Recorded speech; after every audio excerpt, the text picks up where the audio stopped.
Cowboy finds little boy eating in the dust. What he finds out will break your heart. The South Trail stretched long and quiet in the late afternoon light, and Caleb Rusk rode it the way he rode most things. Slow, steady, with as little fuss as possible. His bad leg ached the way it always did near sundown. The old wound from the range war had never properly healed, and 8 years of ranch work had not helped it any.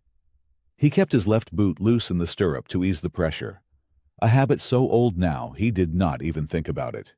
His horse, a brown gelding named Soot, plodded along without complaint. Caleb appreciated that about the animal. Soot never needed convincing. He just went where he was pointed and did the work asked of him. Caleb had always found horses easier than people in that regard.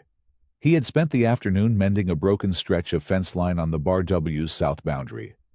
3 posts snapped clean at the base, probably from the dry rot that crept through timber when the rains stayed away too long. He had cut new posts, set them deep, and restrung the wire until his shoulders burned. Now, all he wanted was his cabin, a bowl of something hot, and the quiet dark of a night with no obligations in it. Before you continue listening, please let me know where in the world are you watching from today. Now back to the story. That was when he saw the buzzards. There were 4 of them, maybe 5, riding the thermals in a slow, patient circle above the washout that cut along the east side of the road. They were not high up the way they got when they were just watching from a distance. They were low, interested. Caleb pulled Soot to a stop and studied them a moment. Most likely a dead mule. Sometimes a mule would break a leg out here, and the driver would unhitch it and leave it, which was a hard thing, but not an uncommon one. Could also be a traveler who had dumped spoiled freight. Could be a dog that wandered too far from town. He almost kept riding. His leg was throbbing, and the light was getting thin and golden. The kind of afternoon color that meant dark was maybe 2 hours off. His cabin was 3 miles up the road. 3 easy miles if he did not stop. But something about the way those birds were circling sat wrong with him. They were not dropping to feed, which meant whatever was down there was not dead. At least not yet. Caleb clicked his tongue and steered Soot off the road and down the gentle slope toward the washout. The wagon came into view before he reached the bottom. It was a family rig. A full-sized farm wagon with a canvas bow frame, the kind a homestead family used to carry everything they owned when they pulled up stakes and moved on. The canvas was still lashed to the bows, sun-bleached and cracked at the edges, but mostly intact. One rear wheel had dropped into the soft dirt of the washout and left the wagon listing to the right side, sitting at a tired, lopsided angle in the dust. Caleb stopped Soot at a short distance and looked the wagon over without moving. No mule, no horse. The traces were empty, hanging slack and still. No driver on the seat. No sound of anyone nearby. The buzzards had resettled on the wagon bows and on a scrub oak a few feet away. They watched Caleb with the patient, ugly calm that buzzards always had, like they had all the time in the world and knew it. Caleb dismounted slowly, keeping his weight off the bad leg as he landed. He looped Soot's reins over a scrub branch and walked toward the wagon, his boots crunching soft on the dry ground. There was a split flour sack near the rear wheel. It had torn open at the seam and spilled most of its cornmeal into the dirt. Yellow powder dusted the ground in a wide, pale fan around it. He was looking at the sack when he heard the sound. A faint scraping, quiet and low, coming from underneath the wagon bed. Caleb went still. He crouched beside the rear wheel and looked under the wagon. A small boy was huddled there in the narrow shadow beneath the boards. He could not have been more than 6 years old. His face was streaked with dust and dried tears. His shirt was too big for him, hanging off one thin shoulder. His hair was matted and full of grit. He was crouched over the spilled cornmeal with 2 fingers working the dirt, scraping up the yellow powder and pressing it into his mouth. Dry. No water. Just dry cornmeal and dust mixed together, swallowed down in small, desperate pinches. He was not crying. He was not calling out for anyone. He simply ate, like a child who had already learned that crying brought nothing. Caleb's chest went tight.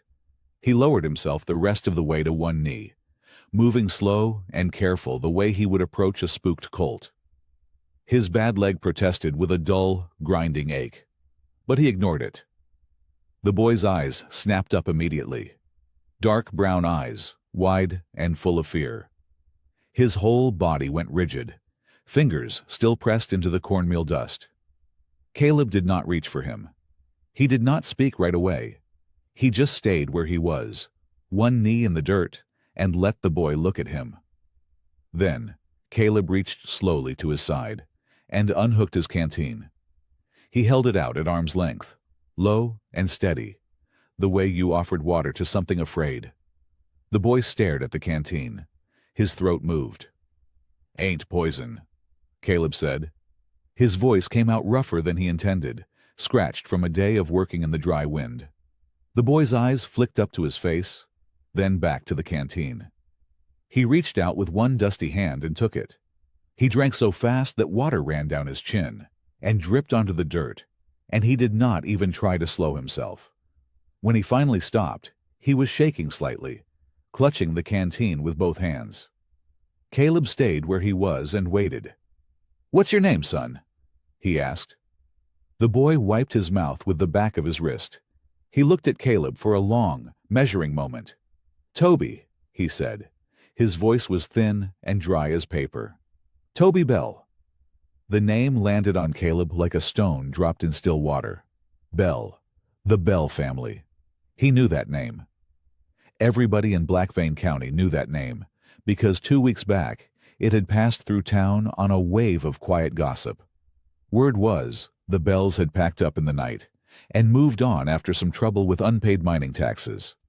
Folks had clucked their tongues and shrugged their shoulders and moved along with their own lives. And here was a 6-year-old bellboy, alone under an abandoned wagon, eating dry cornmeal out of the dirt. Toby held the canteen against his chest, like it was something that might be taken away. Caleb understood that feeling. He had seen it before, in men after a long stretch without water on a hard trail. The body remembers being without, and it does not let go of that memory easily.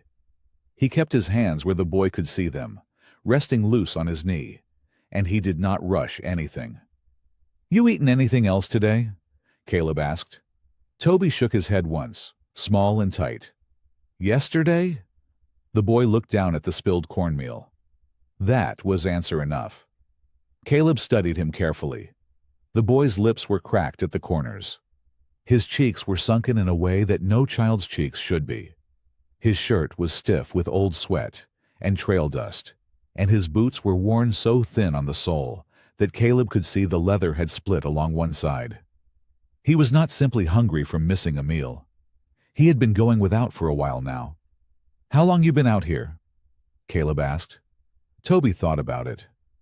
"2 sleeps," he said quietly. 2 nights alone under this wagon. Caleb kept his face steady, so the boy would not see the anger that moved through him like a hot coal rolling through his chest. He shifted his weight slightly, and Toby flinched back hard against the wheel, both hands flying up in a quick, instinctive motion to cover his face. Caleb went completely still. "Easy," he said, low and slow. "I ain't gonna touch you. I'm right here. I ain't moving." It took a moment. Toby lowered his arms by inches, watching Caleb the whole time with those wide brown eyes. "Sorry," the boy whispered. "You got nothing to be sorry for," Caleb said. Toby swallowed. He looked at the canteen in his hands and then back at Caleb. "Deputy Pike said the soup was safe too," he said. His voice was very quiet. "At the camp. He said it was good soup and we should drink it." He paused. "But it made little Addie Lyle sick for 3 whole days. She cried and cried." He said it plainly, without drama. Just a fact he was carrying around. That was almost worse than if he had cried about it himself. Caleb kept his voice even. "Deputy Pike was there with you?" Toby nodded. At the camp. Toby nodded again. Caleb let that sit for a moment. He did not push. He reached into his saddlebag, moving carefully and slowly, so the boy could track every motion, and pulled out a strip of dried beef he had wrapped in cloth that morning. He set it on the ground between them and moved his hand away. Toby looked at it. Then he reached out and picked it up and ate it in small, careful bites, still watching Caleb the whole time. "Toby," Caleb said gently, "where are your folks?" The boy stopped chewing. Something shifted in his face. A kind of weight settled over it that no 6-year-old should know how to carry. He turned and pointed toward the black ridge that rose jagged against the fading sky to the east. The ridge that sat above Blackvein Creek, where the mine shafts cut into the rock. "Sheriff Dane marched them up there," Toby said. "Our family, and the Lyles, and the Harrows, and the Mercers. He had papers. He said all 4 families owed mining taxes, and we had to go work them off." He lowered his arms slowly. "But Papa said we never borrowed nothing from nobody." Caleb looked at that ridge, dark and hard against the red sky. "Your mama," he said carefully. "She send you off?" Toby's chin trembled for the first time. Just once, then he pressed his lips together and held it. "There was a tunnel," he said, "where the water drains out under the fence. Mama found it. She pushed me through and she told me to run." He pulled in a shaky breath. "She said run until I find somebody whose eyes don't look bought." He looked up at Caleb. "Mister," he said, "did I do wrong leaving Mama?" Caleb did not hesitate. He unfolded his coat from behind his saddle and moved forward slowly and wrapped it around the boy's thin shoulders, pulling it snug. "No, son," he said. His voice was rough but steady. "You didn't do wrong. You did exactly what she begged you to do." He held the coat closed around Toby's small frame. "You lived," Caleb said. "That's what she sent you out to do." Caleb lifted Toby with both arms, careful and slow. The boy made a small sound when Caleb's hand pressed near his left arm, and Caleb adjusted his grip without saying anything about it. He had felt what he felt. The arm was tender under the sleeve. Bruised, most likely, or worse. He filed that away and kept his face calm, so Toby would not see it bother him. He settled the boy in front of him on the saddle and clicked his tongue softly at the horse. The mare, a steady brown named Crease, shifted her weight, but did not spook. She had carried wounded men before. She seemed to understand when gentleness was needed. The road into town sat off to the left, pale and flat in the thickening dusk. Caleb looked at it for a moment. Then he turned Crease the other way. The back trail was longer. It wound through scrub cedar and dry creek beds, and added a good half hour to the ride. Caleb did not care about the time. What he cared about was that the road into town led past the sheriff's office, and right now, everything Toby had said was sitting heavy in his chest, like a stone that had not yet finished sinking. A boy does not flinch from a grown man's hand like that without good reason. A mother does not push her child through a drainage tunnel in the dark without a reason worse than that. He was not ready to put Toby anywhere near Oren Dane until he understood more of what he was dealing with. So he took the back trail. The sky went from red to deep purple above the cedar tops. A night bird called somewhere out in the brush. Toby sat rigid against Caleb's chest for the first mile, his small hands gripping the saddle horn. Caleb kept one arm loose around him, not tight, just present, and talked low about nothing much. He mentioned Crease, how the mare had a habit of sneezing at jackrabbits even when she had seen 1,000 of them. He mentioned the way the hills turned a particular shade of gold right before full dark. He did not ask Toby any more questions. Twice, Toby twisted in the saddle and looked back down the trail behind them. Both times, Caleb slowed Crease to a walk and waited until the boy had looked his fill and turned forward again before nudging her on. The third time Toby looked back, Caleb said, "Nobody following us on this road." Toby was quiet for a moment. Then he said, "How do you know?" "Kreese would tell me," Caleb said. "Her ears go flat when somebody's tracking. They're straight up right now." Toby looked at the mare's ears. He watched them for a long stretch of trail. Gradually, his shoulders came down from around his ears. The cabin was dark when they arrived, which was how Caleb had left it that morning. He helped Toby down from the saddle and got him inside and lit the lamp on the table. The single room came up in warm yellow light. There was a cot against one wall, a stove, a shelf of dry goods, a wooden chair with a faded quilt folded over the back, and not much else. Clean enough, spare. Caleb poured water from the bucket into a tin bowl and wet a cloth and knelt down in front of Toby.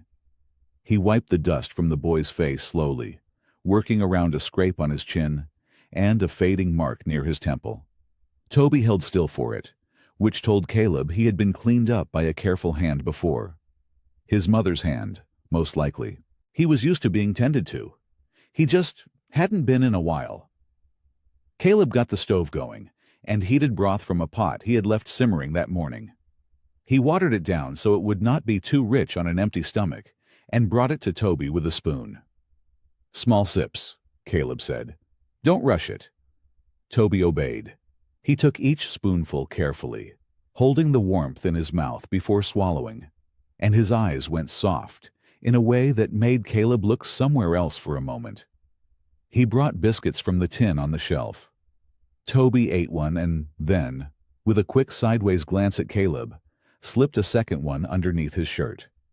He did it the way a person does something they have learned to do quietly. Practiced. Without shame, because shame had been replaced a long time ago by plain necessity. Caleb looked at the shelf. Then he reached over and set 2 more biscuits on the table beside Toby's knee without a word. Toby looked at them, then up at Caleb. "Food don't need hiding in this house," Caleb said simply. Toby stared at him for a long moment. Then he looked back at the biscuits and did not say anything, but something in his face shifted, something small and tight, like a knot that had been pulled against itself for too long. He was asleep before the lamp burned down much further, curled sideways in Ruth's old chair with the faded quilt tucked around him. One hand rested against his cheek. The other was closed in a loose fist around a biscuit. Caleb dragged his own chair to the middle of the room and sat down with his rifle across his knees. He looked at the boy sleeping in Ruth's chair. He looked at the door. The law said Toby Bell belonged to whatever arrangement Sheriff Orrin Dane had put his family into. The law said Caleb's proper business was to bring the child in, come morning, and let the county sort it out. Caleb sat with that for a while. Then he sat with what Mercy said.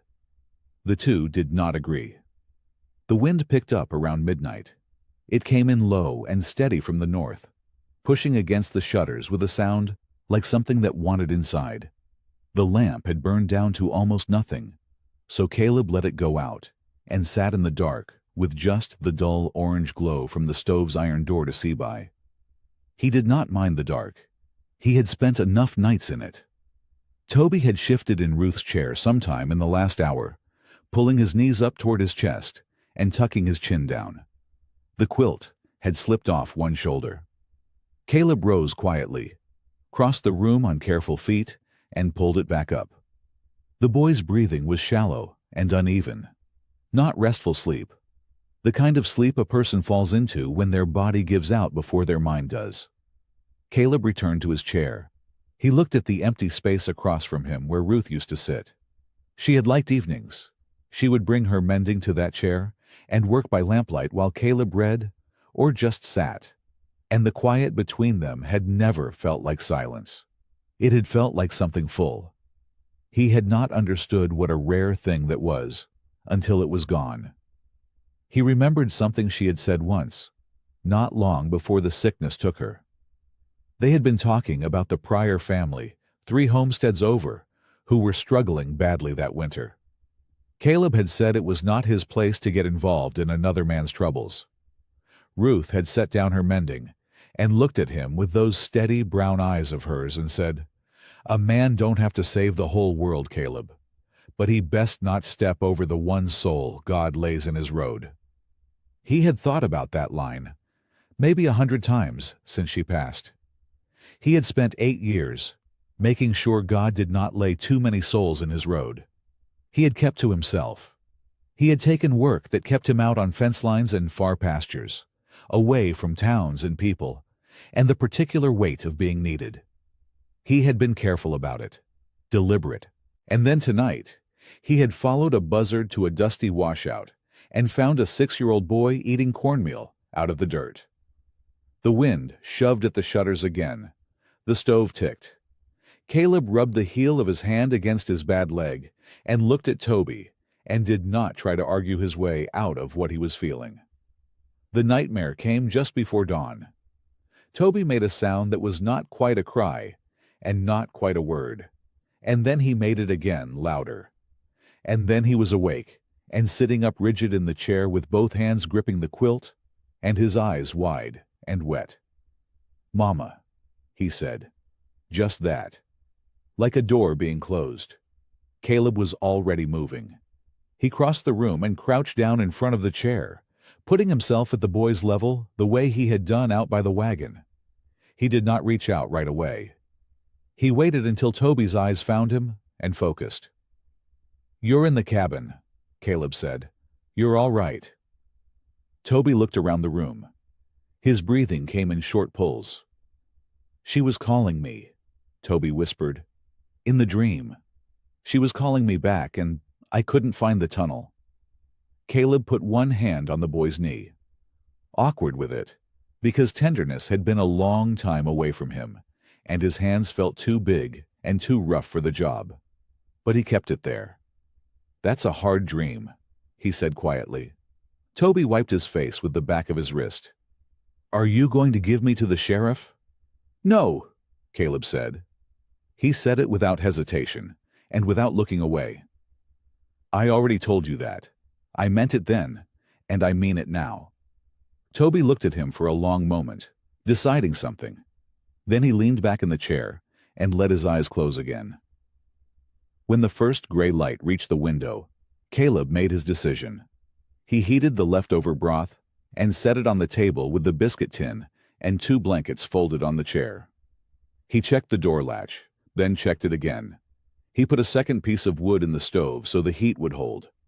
Then he knelt down in front of Toby, who was awake and watching him with quiet eyes. "I need to go back to that wagon before anybody else does," Caleb said. "Something about it isn't sitting right with me, and I want to look while the looking's still good." Toby sat up straighter. "You're staying here," Caleb said. "Broth is on the table. Biscuits are right beside it. You keep that blanket around you, and you don't open this door for anything." "What if you don't come back?" Toby asked. It was a practical question, not a frightened one. The kind of question a child asks when they have already learned that adults sometimes don't come back. "I'm coming back," Caleb said. "But if someone comes to this door, you stay quiet. You don't answer. Not for any voice, and not for any reason." He paused. "Except one. I'll knock 3 times. Then I'll say Ruth. That's the only way you open this door. 3 knocks and Ruth. You say it back to me." Toby's brow creased slightly at the unfamiliar name. "Ruth," he said. "That's right." Toby nodded once, solemn as a small judge. Caleb stood, took his rifle from beside the door, and stepped out into the cold, pale morning.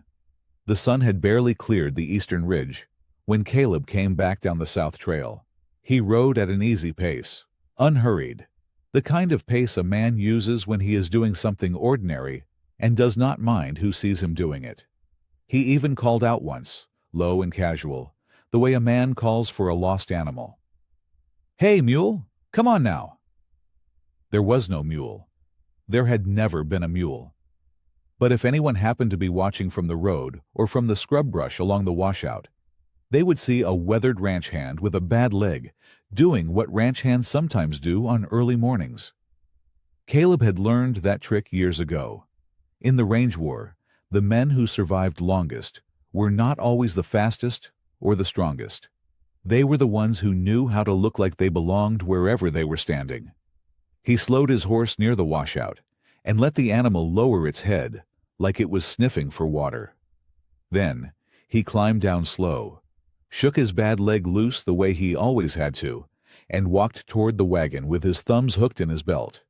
He looked up and down the road first. Empty, just dust and dry brush and the pale morning sky.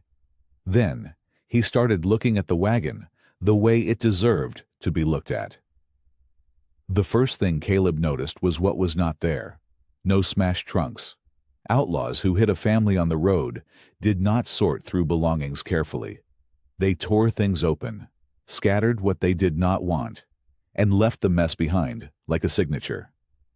Caleb had seen robbed wagons before. They looked like a storm had passed through them. This wagon did not look like that. The wagon bed was clean, swept almost. There was the split cornmeal sack that had spilled near the wheel, the one Toby had been scraping at in the dust. But everything else had been removed in an orderly way. The rings where trunks were usually lashed down were unhooked, not snapped. The bracket that held a family water barrel was empty but undamaged. No scattered keepsakes. When families left in a hurry, or when robbers tore through their things, you always found the small items left behind. A hairpin, a broken toy, a child's sock. The little things that slipped out of bundles and got forgotten in the rush. Caleb walked a slow circle around the wagon and found nothing like that. Whoever emptied this wagon had been thorough. No signs of a struggle. The dirt around the wagon had been disturbed, but not the way dirt gets disturbed in a fight. There were boot prints, several sets, all moving in the same direction, organized, deliberate, the prints of men who were working, not fighting. He crouched down near the front wheel and looked at the underside of the wagon frame. The axle was fine. The wheel was half sunk in soft dust, but not broken. This wagon had not lost a wheel on the road and been abandoned out of necessity. It had been brought here and left here. Caleb stood and pressed his lips together. Someone had driven this wagon out to the washout and parked it. Made it look like the Bell family had loaded up their lives and rolled away into nothing. Made it look like leaving. It was not leaving. It was erasing. He almost missed it. He was checking beneath the wagon seat, running his hand along the underside of the board, when his fingers found the edge of something that did not fit. A board that moved just slightly when he pressed it. A loosened plank, deliberately worked free, and then set back almost perfectly in place. Caleb took out his pocket knife and worked the board up carefully. Tucked into the hollow beneath it was a piece of quilt cloth, folded small and tight. He pulled it out and unfolded it in the morning light. It was a torn panel, the kind cut from a larger quilt. The fabric was faded blue and cream, the stitching careful and close. And sewn into the cloth, in 4 different sets of thread and 4 different hands, were initials. B. H. L. M. Bell, Harrow, Lyle, Mercer. Caleb stared at those 4 letters for a long moment. He knew every one of those names, and he knew that every one of those families had supposedly left Black Vein County in the past month. Each one accused of unpaid mining taxes, each one gone quietly in the night. 4 families, 4 sets of initials, 1 hidden quilt panel left beneath a staged wagon seat. Toby Bell had not been telling a frightened child's story. He had been telling the truth about something much larger than one family. Caleb rode into Black Vein just before mid-morning. He kept his pace slow and easy. Just a ranch hand coming into town. Nothing unusual. He had the quilt panel folded flat beneath his saddle blanket, pressed against the leather where no one would see it unless they already knew to look. Main Street was dry and quiet. A thin wind pushed dust along the boardwalk in small, restless curls. Caleb let his eyes move without making it obvious he was looking at anything in particular. But he was looking. Hard. He noticed things now that he had ridden past a dozen times without really seeing. The Mercantile had a window shutter hanging off one hinge, the glass behind it dark and still. A rain barrel near the barber sat empty with a crack along the side, never patched. 2 storefronts down, the door to the harness shop was padlocked, though Caleb could not remember hearing that old Prentice had closed up. He passed the town notice board near the post office and let his horse slow to a stop like the animal needed a rest. He looked at the board, without turning his head much. There was a church posting near the bottom, half covered by a newer paper about cattle fees. But Caleb could still read enough of it. The words "relocated families" sat in plain black ink beneath the church elder's signature. Below that, someone had crossed out 3 or 4 names in the list of congregation members. Crossed them out in heavy strokes, like they were mistakes. Like those people had simply stopped existing. Caleb moved on. He noticed the way 2 women on the far boardwalk stopped their conversation when they saw him. They did not look away fast. They just went quiet, the way people go quiet around something that makes them uneasy. One of them picked up her basket and walked inside without finishing whatever she had been saying. He tied his horse in front of the general store and pushed through the door. The storekeeper was a round-shouldered man named Petite. He had small eyes that moved quickly and hands that stayed busy even when they had nothing to do.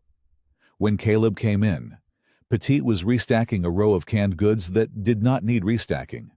Caleb pulled his hat brim up and leaned against the counter. He kept his voice friendly and dull. "Lost a mule couple nights back," he said. "Ugly gray thing. Half blind in one eye. Found him wandering near that old bell wagon out on the South Trail." He paused like he was just thinking aloud. "Funny thing, that wagon. Looks like it's been sitting there a good while." Pettit stopped restacking. His hands went flat on the shelf. He did not turn around right away. "Bell family moved on," he said. His voice came out careful. Too careful. Like a man reading from a paper he had already memorized. "Couldn't cover their mining tax. Happens." "Sure," Caleb said. "Didn't see much sign of them packing, though. Wagon was near empty. No trunks.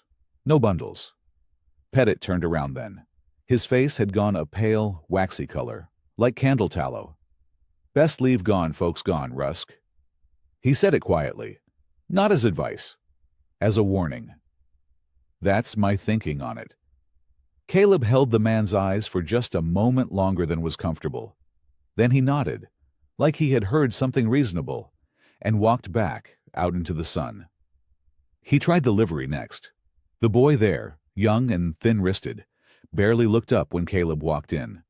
But when Caleb mentioned the bell wagon, the boy's curry comb stopped moving against the horse's flank.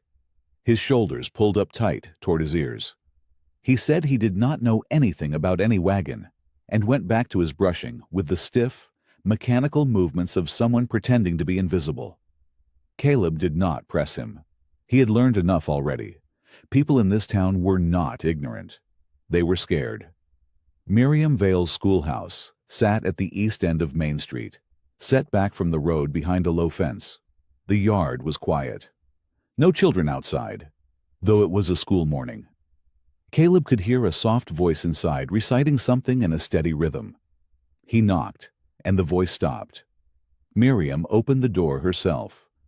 She was a slight woman, maybe a few years younger than Caleb, with dark hair pulled back plainly and sharp, steady eyes that had clearly seen their share of hard things without flinching.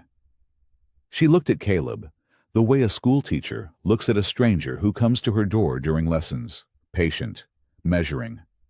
"Mr. Rusk," she said. She knew him by sight, the way most people in a small town knew their neighbors without ever quite becoming friends.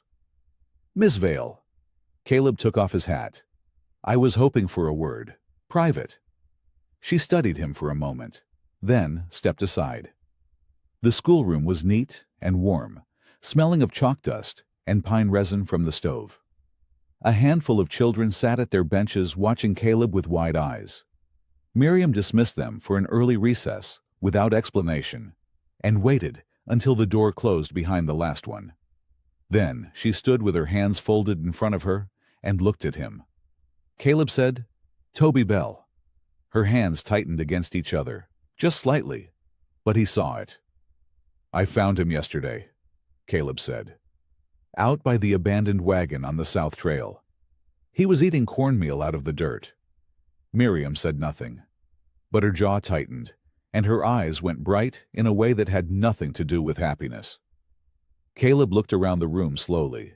He counted the benches. Then he counted the gaps. There were 4 desks that had a different feel to them than the others. Cleaner, almost. Not from being used, but from being tended to. Like someone had kept them dusted, even though no one sat in them. "Those belong to the Bell children?" he asked. "And the Harrows, the Lyles, the Mercers." Miriam walked to her desk without answering.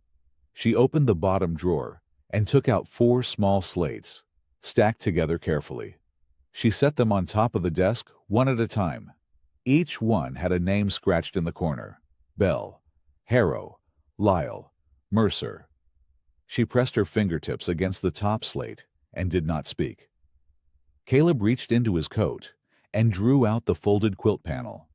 He laid it open on the desk beside the slates. Miriam looked at it. She looked at the 4 sets of initials stitched into the faded cloth. And then something in her face simply gave way. She did not cry loudly. It was not that kind of grief. It was the quiet, collapsed kind. The grief of someone whose worst fear has finally been handed a name. She pressed one hand over her mouth and stood very still, and her eyes filled and spilled over, without her making a sound. After a long moment, she lowered her hand. She straightened. She looked at Caleb with those sharp, wet eyes, and said, "They did not move away." "No," Caleb said. "They did not." Miriam looked at the slates again. Then she looked back at him with something new in her expression, something urgent. "If Toby is alive," she said quietly, "and if he was near that wagon, then Dane already knows, or soon will." She held Caleb's gaze. "He will come for him, Mr. Rusk." Caleb did not take the main road home. He left Miriam's schoolhouse through the back, cutting behind the feed barn, and out along the creek bed, where the willows grew thick and low. It added 20 minutes to the ride. He did not mind. A man being watched needs to be boring. He kept his horse at a slow walk and stopped twice to check his back trail, pretending once to adjust his stirrup and once to let his horse drink from a shallow puddle in the creek. Nobody followed him, or if they did, they were better at it than most. The hills turned gold, then orange, then the dark purple-gray of late dusk as he came up the back slope toward his cabin. He smelled the sage first, then the dry wood smell of the cabin walls. He was almost relaxed when the last light caught the ground near his front door. He pulled up. Hoof prints, fresh ones, 2 horses, maybe 3. They had come in from the road, circled the cabin once, and left back the same way. The prints were sharp-edged and clean, made within the last few hours. Caleb sat very still in the saddle for a moment and listened. Crickets, wind pushing through the pines on the ridge. Nothing else. He dismounted quietly, tied his horse to the back post, and drew his rifle before he moved around to the door. The door was shut. He gave 3 slow knocks and kept his voice low and even. "It's Caleb," he said. "Ruth." Silence. Then, from inside, a faint sound. Not a voice. More like the sound of something trying very hard not to make any sound at all. He pushed the door open slowly and stepped in. The cabin was dark, except for the last thin red light coming through the window. The stove was cold. The biscuits he had left on the table were still there, untouched. The blanket on the cot was pushed back. Caleb looked down. 2 small boots stuck out from beneath the bed.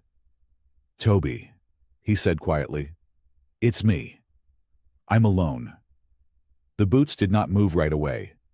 Then, very slowly, Toby Bell dragged himself out from under the bed and sat up on the floor. He was shaking.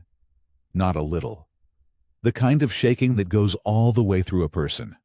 The kind that starts somewhere deep and does not stop even when the danger has passed. His face was streaked with dried tears and dust, and his eyes were enormous in the dim light. He opened his mouth, but nothing came out. Caleb set the rifle against the wall and lowered himself to one knee on the floor, ignoring the pain that shot through his bad leg. He kept his hands loose at his sides. "You're all right," he said. "They're gone." Toby nodded a tiny, jerky nod, his lips pressed together tight. It was then that Caleb noticed the knife. It was driven into the wood of the door at eye level, driven in, hard, angled slightly downward, the way a man drives a blade when he wants the message to be clear. Pinned beneath the blade was a folded piece of paper. The paper had an official seal pressed into the top corner. Black ink, neat handwriting, the kind of document a man produces when he wants cruelty to look like paperwork. Caleb pulled the knife free and unfolded the notice. He read it once. Then he read it again, slower. The language was formal and cold.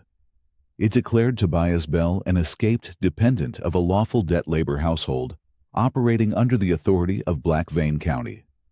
It ordered one Caleb Rusk to surrender the said dependent to Sheriff Orrin Dane by sunrise of the following day.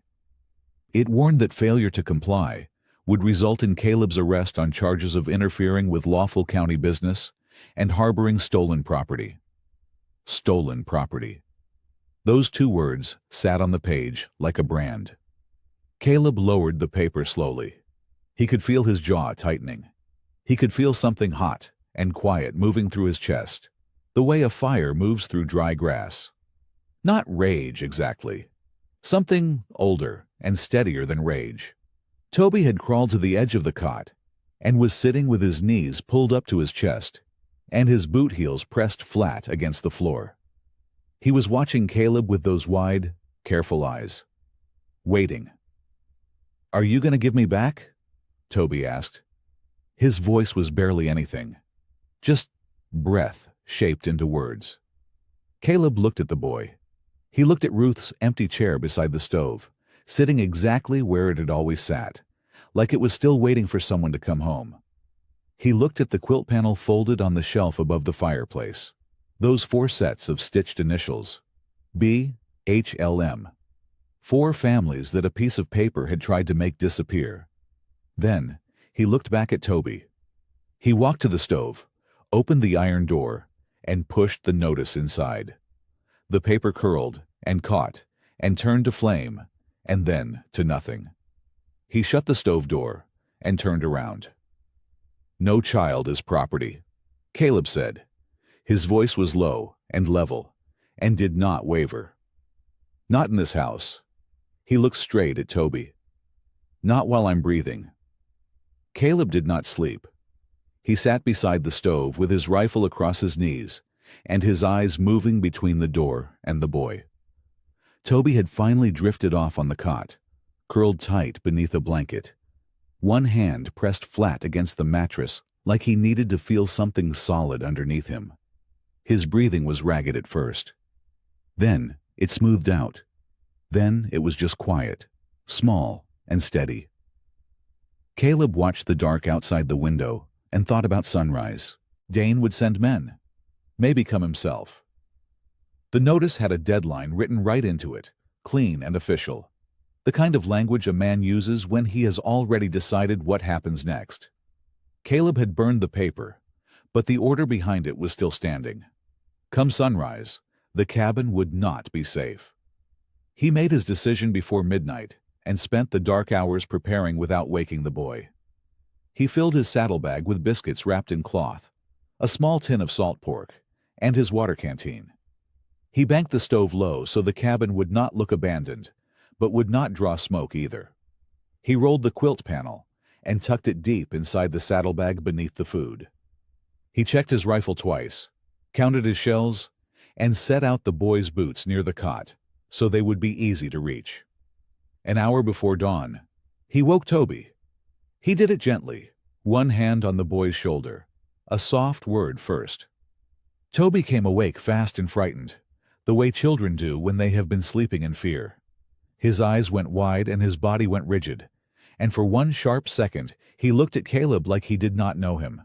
"It's me," Caleb said. "Caleb, you're safe." Toby blinked, breathed, nodded once. "We have to move before light," Caleb told him. He kept his voice low and even, the same tone he used with spooked horses. "Sheriff Dane may come here at sunrise. We're not going to be here when he does." Toby sat up slowly and reached for his boots without being asked. His hands shook a little as he pulled them on. "Where are we going?" he asked. "To the schoolhouse," Caleb said. "To see Miss Vale." Toby went still for a moment. He looked up. "Is she safe?" Caleb picked up the blanket and wrapped it around the boy's shoulders. "She's the school teacher," he said. "She kept the slates of every child Dane said left town. She was grieving your friends before I ever walked through her door." He paused. "My wife Ruth would have trusted her. That's enough for me." Toby seemed to turn that over. Then he stood up. They went out the back. Caleb saddled the horse quietly in the dark, working by feel more than sight, keeping his movements smooth and slow. He lifted Toby up into the saddle first, and then mounted behind him, the pain in his bad leg burning sharp as he swung up. He did not make a sound about it. They took the creek path. The water moved beside them in the dark, low and quiet, just a whisper over smooth stones. The willows dragged soft against Caleb's shoulders. Toby sat wrapped in the blanket and did not speak, but he leaned back slightly against Caleb's chest, just enough to feel the steadiness there. Caleb talked to him the whole way, not about important things. He described what the creek looked like in spring when the water ran high. He named the birds that would be waking soon. He told Toby what Miriam's schoolhouse looked like from the outside, the white paint, the 2 front steps, the bell rope hanging just inside the door. He kept his voice at the same low, steady rhythm, something for the boy to hold on to in the dark. They reached the schoolhouse before the first children arrived. The building was quiet and pale in the early morning light. Miriam was already there. She opened the door before they knocked, as if she had been listening for them. She took one look at Toby wrapped in the blanket, his small face tight with exhaustion and worry, and she stepped aside without a word and let them in. The schoolroom smelled of chalk and cedar and old paper. The morning light came in through the side window in long flat strips, falling across the empty desks. Toby looked at those desks and then looked away quickly. Miriam crouched down in front of him, so her eyes were level with his. She had a soft face and a steady voice. She did not rush. "My name is Miriam," she said. "I taught your friend Samuel Harrow for 2 years. He was terrible at sums, but very good at drawing horses." Something in Toby's face shifted. Just a small thing, but it was there. "He drew one on my boot," Toby said. "With a stick in the mud." Miriam smiled. "That sounds exactly right." She straightened and lifted a section of the floorboards near the back wall. Beneath it was a cellar, low and close, with stone walls and a dirt floor. Shelves lined one side, holding glass jars of dried apples, stacked lesson books, and folded winter blankets. It was tidy and dry. It was also very dark. Toby looked down into it and stopped. His breath changed, short and sharp. His hand found Caleb's sleeve and gripped it without letting go. "No," Toby whispered. "I can't." His voice was thin and frightened. "It looks like the tunnel." Caleb put a hand on his shoulder and held it there steady. Miriam was already moving. She picked up a small lantern from the shelf beside the door, struck a match, and lit it. The warm orange light bloomed up, soft and easy. She climbed down into the cellar herself and sat on the floor with the lantern in her lap, as naturally as if she were sitting at her own kitchen table. She pulled a small slate from one of the shelves and set it across her knees. "You don't have to come down," she said, looking up at Toby. "But I'm going to be right here. And I have something to show you." Toby stared at her. The lantern light made long shadows up the stone walls, but it also made the space warm. It made it look less like a tunnel, and more like somewhere a person could breathe. He let go of Caleb's sleeve and climbed down. He sat beside Miriam on the floor, close but not quite touching. Miriam held up the slate and a piece of chalk. "Do you know any letters?" she asked. "Some," Toby said quietly. "Then let's start with a word you know," she said. She guided his hand slowly, letter by letter.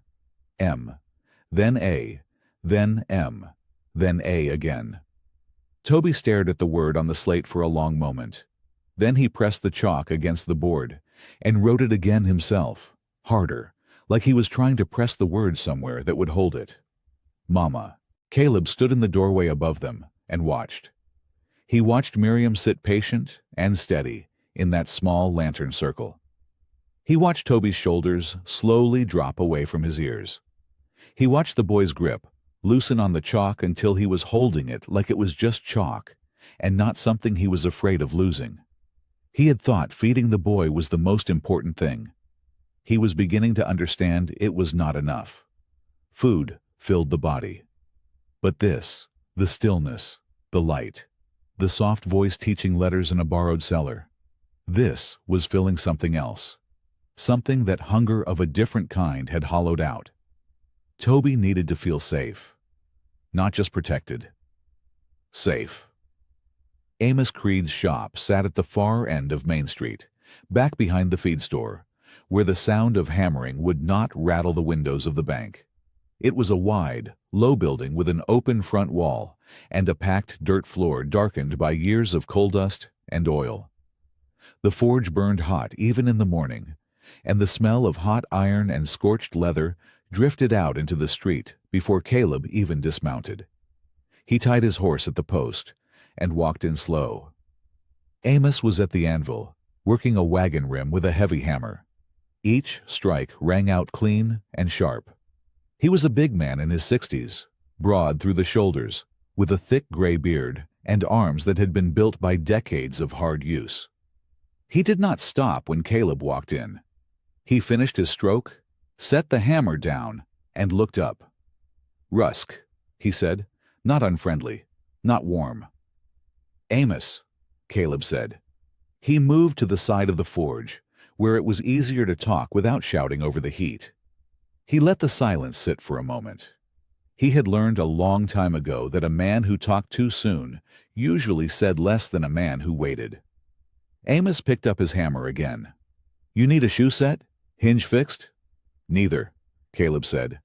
"I want to ask you something." Amos kept his eyes on the rim.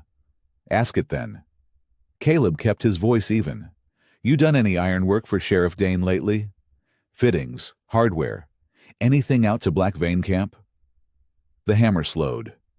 Not by much, but Caleb noticed. "I do work for a lot of people," Amos said. "That's my job." "I know it is," Caleb said. "I ain't questioning your trade. I'm asking about specific work. For Dane or for men writing under his name." Amos set the hammer down again and turned around. His face was flat and careful. "Sheriff Dane is the law in this county. When he brings me county work, I do it. Same as any man here who wants to keep his shop open." "Sure," Caleb said. His eyes moved past Amos, slow and unhurried, like he was just looking at the shape of the room, the forge, the tool wall, the workbench along the back, and then the tarp, hanging loose from a nail, draped over something stacked against the far wall. It was not a tarp over a barrel or a stack of iron stock. The shapes beneath it were wrong for that, too irregular. Some of them had a curved, looping look to them. Caleb knew that shape. He had seen it in the range war. On prisoners. On men who could not be trusted to stay put. He did not point at it. He just looked at it for a moment, and then looked back at Amos. Amos had gone very still. "Those for the camp?" Caleb asked. "Those are lawful county equipment," Amos said. His voice had gone stiff. "For prisoners and debt workers. Men who owe the county and have to work it off. There ain't nothing wrong with that. Maybe not, Caleb said. He reached into his coat and pulled out the quilt panel. He crossed the shop without hurrying and set it flat on the forge table, smoothing the corners down with one hand so it lay open in the firelight. The stitched initials showed clear. BHLM, 4 families. 4 sets of hands that had pressed needle and thread into cloth. Bell, Caleb said quietly. Harrow, Lyle, Mercer. He looked at Amos. Every one of those families got marched to Black Vein Camp. Every one of them was told they owed mining taxes they never borrowed. Their kids left empty desks at the schoolhouse. He paused. Those irons you made may be on mothers right now, Amos. Maybe on children. Amos stared at the quilt. He did not move. The fire in the forge popped once and sent a small spray of orange sparks up into the flue. The shop felt very quiet under the sound of it. Something shifted in Amos's face. Not all at once. It moved the way ice moves in early spring, slow and cracking from the inside. I heard a woman, he said. His voice came out low and rough, like it had been sitting unused at the bottom of him for a while. Night the Bell family went missing. I was closing up late. Dane's men brought a covered wagon through the far end of town. Moving quiet. No lanterns. He stopped, swallowed. I heard a woman's voice inside the wagon. She was singing. Real soft. A hymn.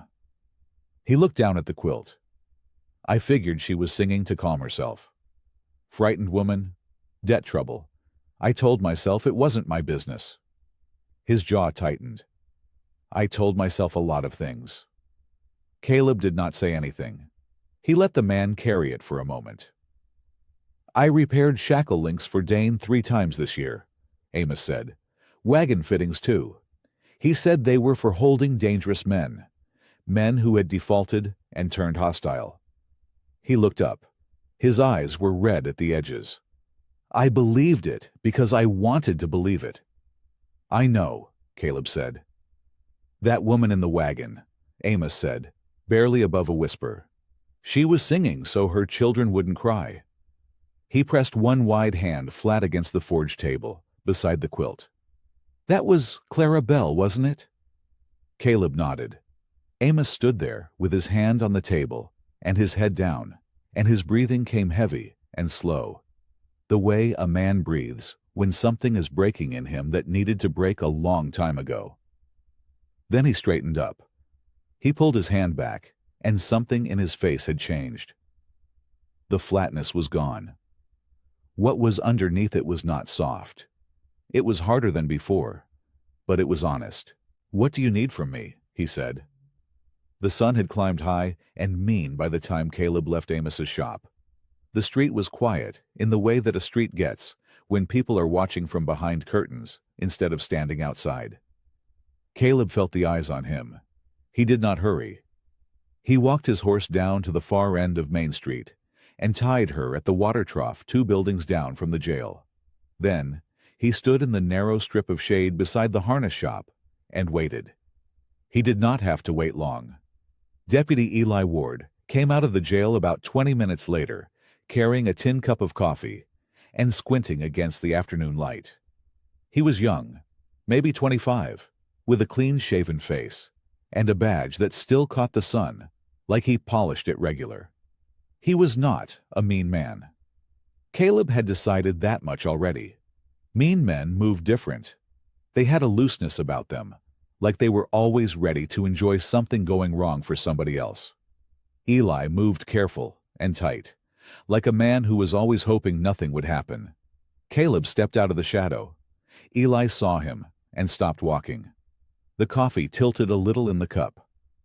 "Rusk," he said. "Eli," Caleb said. "Got a minute?" Eli looked back at the jail door. Then he looked at Caleb. "I got nothing to say to you about the Bell matter. Sheriff's already told me you've been asking around." "Then you already know what I'm going to ask," Caleb said. Eli blew out a breath. He stepped off the boardwalk and lowered his voice. "Those families were transferred lawful. Sheriff Dane has signed debt orders authorizing every one of them. Mining tax defaults, all filed proper. It ain't kidnapping when there's paperwork." "Paperwork," Caleb said. "That's right." Caleb looked at him steady. "Show me the territorial judge's seal on those orders. Show me the clerk's filing number." Eli's mouth opened. Then it closed again. He took a sip of his coffee and looked out toward the far end of the street instead of at Caleb. It was the look of a man trying to decide whether he had actually checked something he was certain he had checked. He had not checked it. Caleb could see it plain on his face. Not guilt exactly. Something quieter than guilt. Something closer to a man realizing the floor he had been standing on was maybe not as solid as he thought. "Debt orders have to be filed with the territorial clerk," Caleb said. He kept his voice flat, not pressing, just stating a fact like he was talking about weather. "They need a judge's seal and a filing number before they're legal. Without that, they're just paper with a stamp on them." "The sheriff handles that end," Eli said, but his voice had lost some of its certainty. "I'm sure he does," Caleb said. He let that sit for a moment. Then he said, "Toby Bell is alive. He's 6 years old, and I found him eating dry cornmeal out of the dirt beside that wagon. He was so hungry he could not cry." He paused. His mama pushed him through a drainage tunnel in a mining camp fence and told him to run, because men with badges obeyed paperwork without asking a single question. Eli stared at his coffee cup. His jaw worked once. He did not speak. Caleb did not push him further. He just waited, the way he had learned to wait on horses that needed time to trust. Finally, Eli said, without looking up, "County debt files are locked in the cabinet behind the sheriff's office. Back room, left wall." He said it quick and quiet, like he needed to get it out before he changed his mind. "I ain't telling you to do anything with that." "I hear you," Caleb said. Eli turned to go back inside. Then he stopped with his hand on the doorframe and spoke toward the wood without turning around. "Dane already sent 2 riders to watch your cabin," he said. "Been out there since this morning." Then he went inside, and the door swung shut behind him. Caleb got back to the schoolhouse late in the afternoon, when the light had gone from white to gold, and the shadows stretched long across the dirt yard. He tied his horse at the fence post and knocked twice before Miriam cracked the door and let him in. The classroom was quiet. The other children had gone home an hour ago. Miriam led him to the back corner near the reading shelf, where Toby was sitting cross-legged on a folded blanket with a slate in his lap. He had been drawing letters. The word Mama was written across the center in careful, crooked chalk. He looked up when Caleb came in. Something in his small face eased just a little, the way a knot loosens, but does not fully come undone. "He did well today," Miriam said softly, stepping beside Caleb. "Stayed quiet, ate a little apple and some cornbread." She paused and lowered her voice further. "But he will not let me take those boots off. One sole is split clean through. The left one is still wet from the creek crossing. I tried twice." Caleb looked down at Toby's feet. The boots were too big for him, stuffed at the toes with what looked like wrapped cloth. The left sole had separated from the upper and been tied back with a strip of leather cord. The leather was dark with moisture.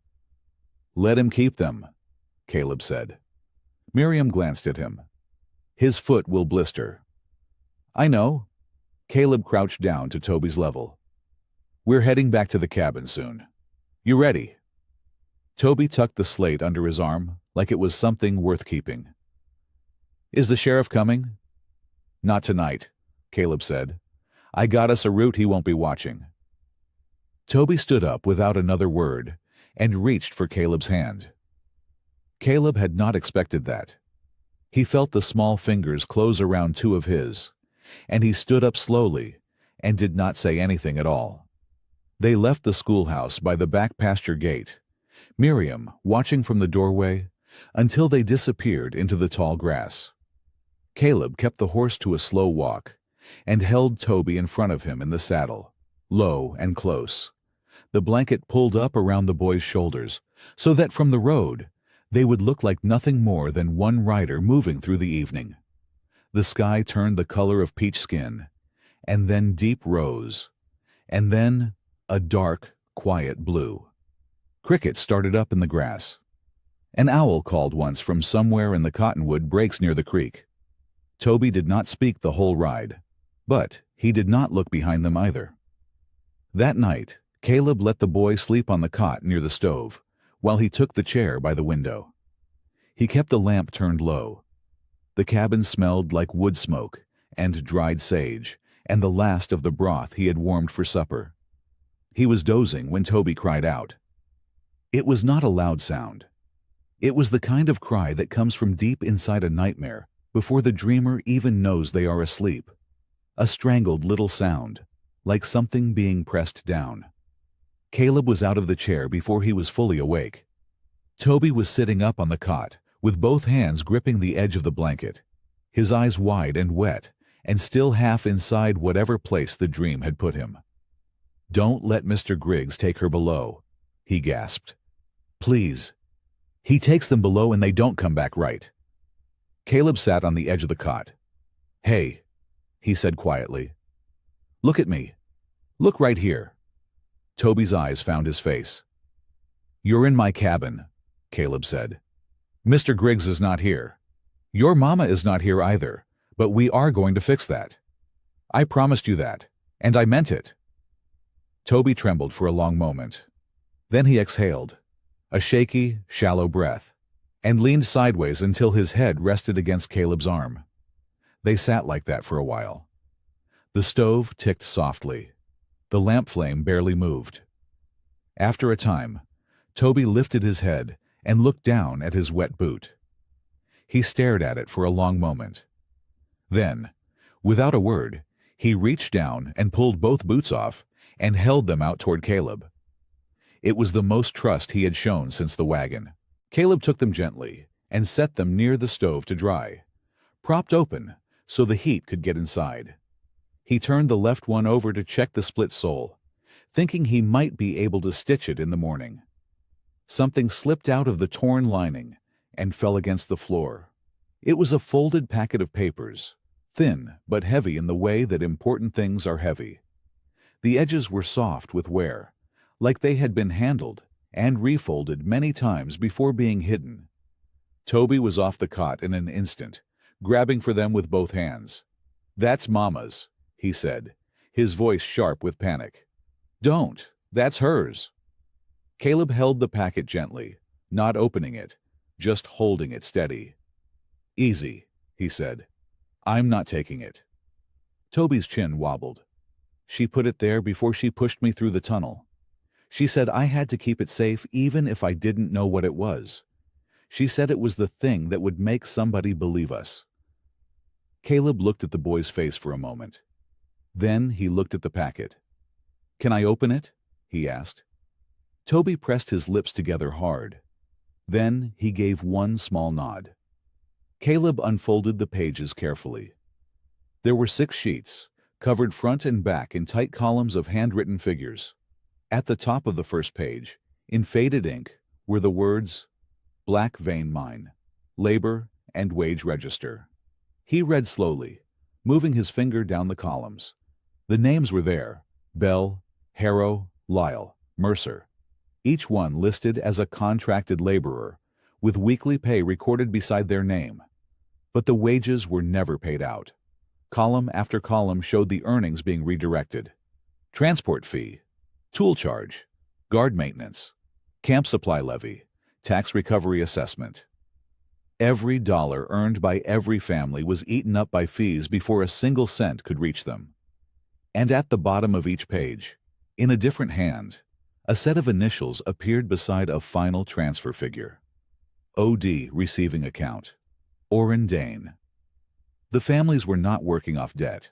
They were being charged for their own captivity. Every meal and every chain counted against them, while every dollar they earned flowed straight to the sheriff. Caleb sat very still for a long moment. The stove ticked. Toby watched him from the edge of the cot, hugging his knees to his chest. Caleb looked up from the pages and met the boy's eyes. "Your mama knew exactly what she was doing," he said quietly. "She knew this was the proof." The morning came in gray and cool, with thin clouds stretched across the sky like worn cloth. Caleb had sent word to Miriam and Amos before first light, slipping a folded note under the livery boy's door with 2 instructions: "Come by the creek path," and "Come quiet." They were both at the cabin table before the sun cleared the hills.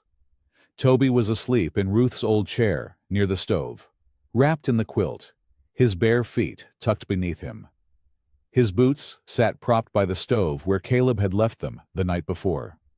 The split sole had been tied back with fresh cord. Caleb set the ledger pages flat on the table. He weighted the corners with a tin cup, the salt jar, and a smooth river stone he kept on the windowsill. Then he began to read aloud, line by line, running his finger slowly beneath each entry so Miriam and Amos could follow. The room stayed quiet, except for his voice. Bell, Thomas. Week 1. Wages earned, $2.40. Transport fee deducted, $1.80. Tool rental deducted, 30 cents. Camp supply levy, 30 cents. Remaining balance owed to county, unchanged. He moved to the next line. Harrow, Joseph. Week 1. Wages earned, $2.20. Guard maintenance fee, $1.10. Tax recovery assessment, 70 cents. Debt penalty charge, 40 cents. Remaining balance owed to county, unchanged. Amos set his big hands flat on the table. "They're never getting out," he said. It was not a question. "No," Caleb said. "Every dollar they earn goes straight back into fees. Transport for being brought there. Tools they have to use just to work. Food they have to eat just to survive. Medicine if they get sick." He tapped the page. "Even the guards watching them. The families are being charged for the guards watching them." Miriam pressed 2 fingers against her mouth and stared at the columns. "They can never earn enough," she said quietly. "The fees will always outrun the wages." "That's the design of it," Caleb said. "It was designed to keep them there permanently." He turned to the 3rd page and kept reading.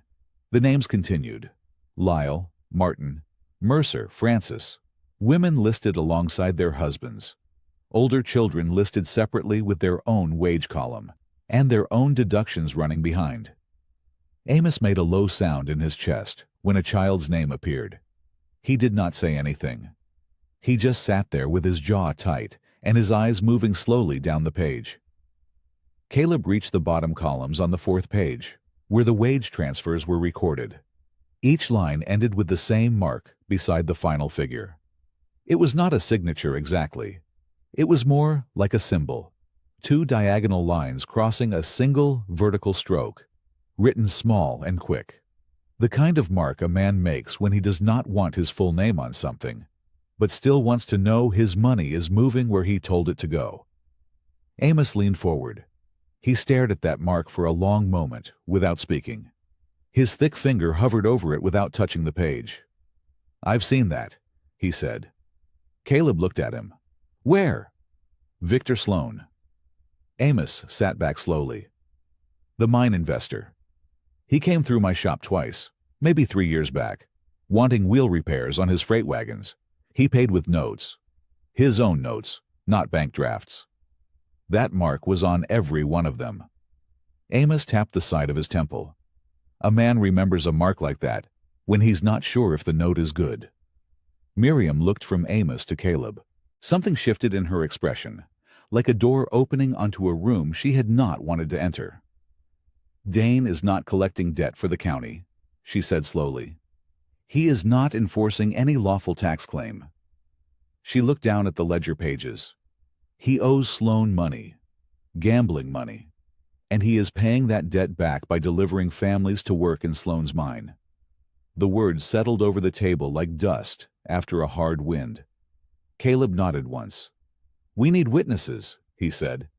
"We need copies of these pages made before anyone can take the originals. And we need proof that those tax orders were never filed with the territorial clerk." He pressed his hand flat over the ledger. Real proof. Not just what we know sitting here. A small sound came from Ruth's chair. Toby was awake. He was sitting up with the quilt pulled around his shoulders, his hair flattened on one side from sleep. He looked at the three of them gathered around the table, at the papers spread beneath Caleb's hand, and his eyes were careful and very serious for a boy so small. "Will those papers bring my mama home?" he asked. Caleb looked at Toby for a moment. The boy's eyes were steady, waiting. "They will help," Caleb said. "That is what we are going to use them for." Toby nodded slowly, like he was deciding whether to believe that. Then he pulled the quilt tighter around his shoulders and did not say anything else. Caleb folded the ledger pages carefully and tucked them inside his vest, close against his chest. He looked at Miriam and Amos. "We move today, quietly. We don't go together, and we don't ask big questions. We ask small ones." Miriam stood and smoothed her skirt. "I know two mothers who trusted me enough to keep their children's slates after the families disappeared. I will ask them to come by the schoolhouse, quietly. I will call it a lesson discussion." "Good," Caleb said. Amos was already pulling on his coat. "I'll go back to the shop and pull my ironwork records. I keep a job log. Every order, every date, every name." He paused at the door with his hand on the frame. "Dane's orders are in there. I wrote them down same as any other job." His voice was rough. "Didn't know what I was writing at the time. I know now." He left without another word. Caleb started at the livery. He came in easy, leading his horse like he needed the left rear shoe checked.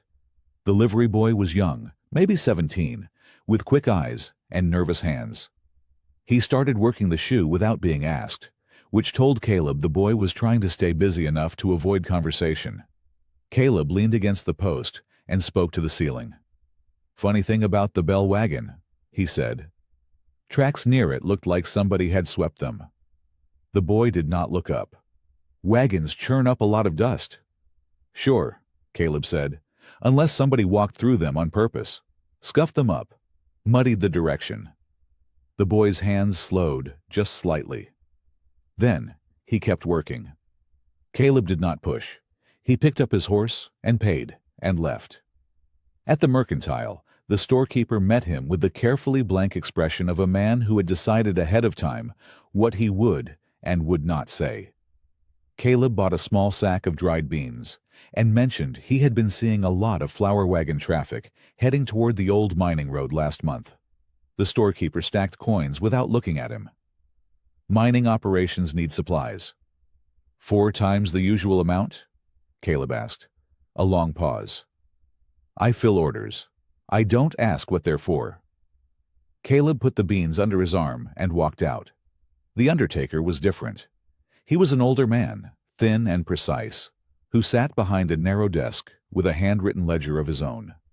When Caleb asked, in the most ordinary voice he could manage, whether any of the departing families had purchased travel goods or coffin wood or anything at all before they left town, the undertaker was quiet for a very long time. Then he said, "Nobody bought departure supplies. Not one family." He looked at his desk. "Didn't seem my business to say so." By evening, Caleb and Miriam were both back at the schoolhouse with the door latched. The two mothers Miriam had invited were gone, but what they left behind sat heavy in the room. Between all of them, the picture had come together piece by piece.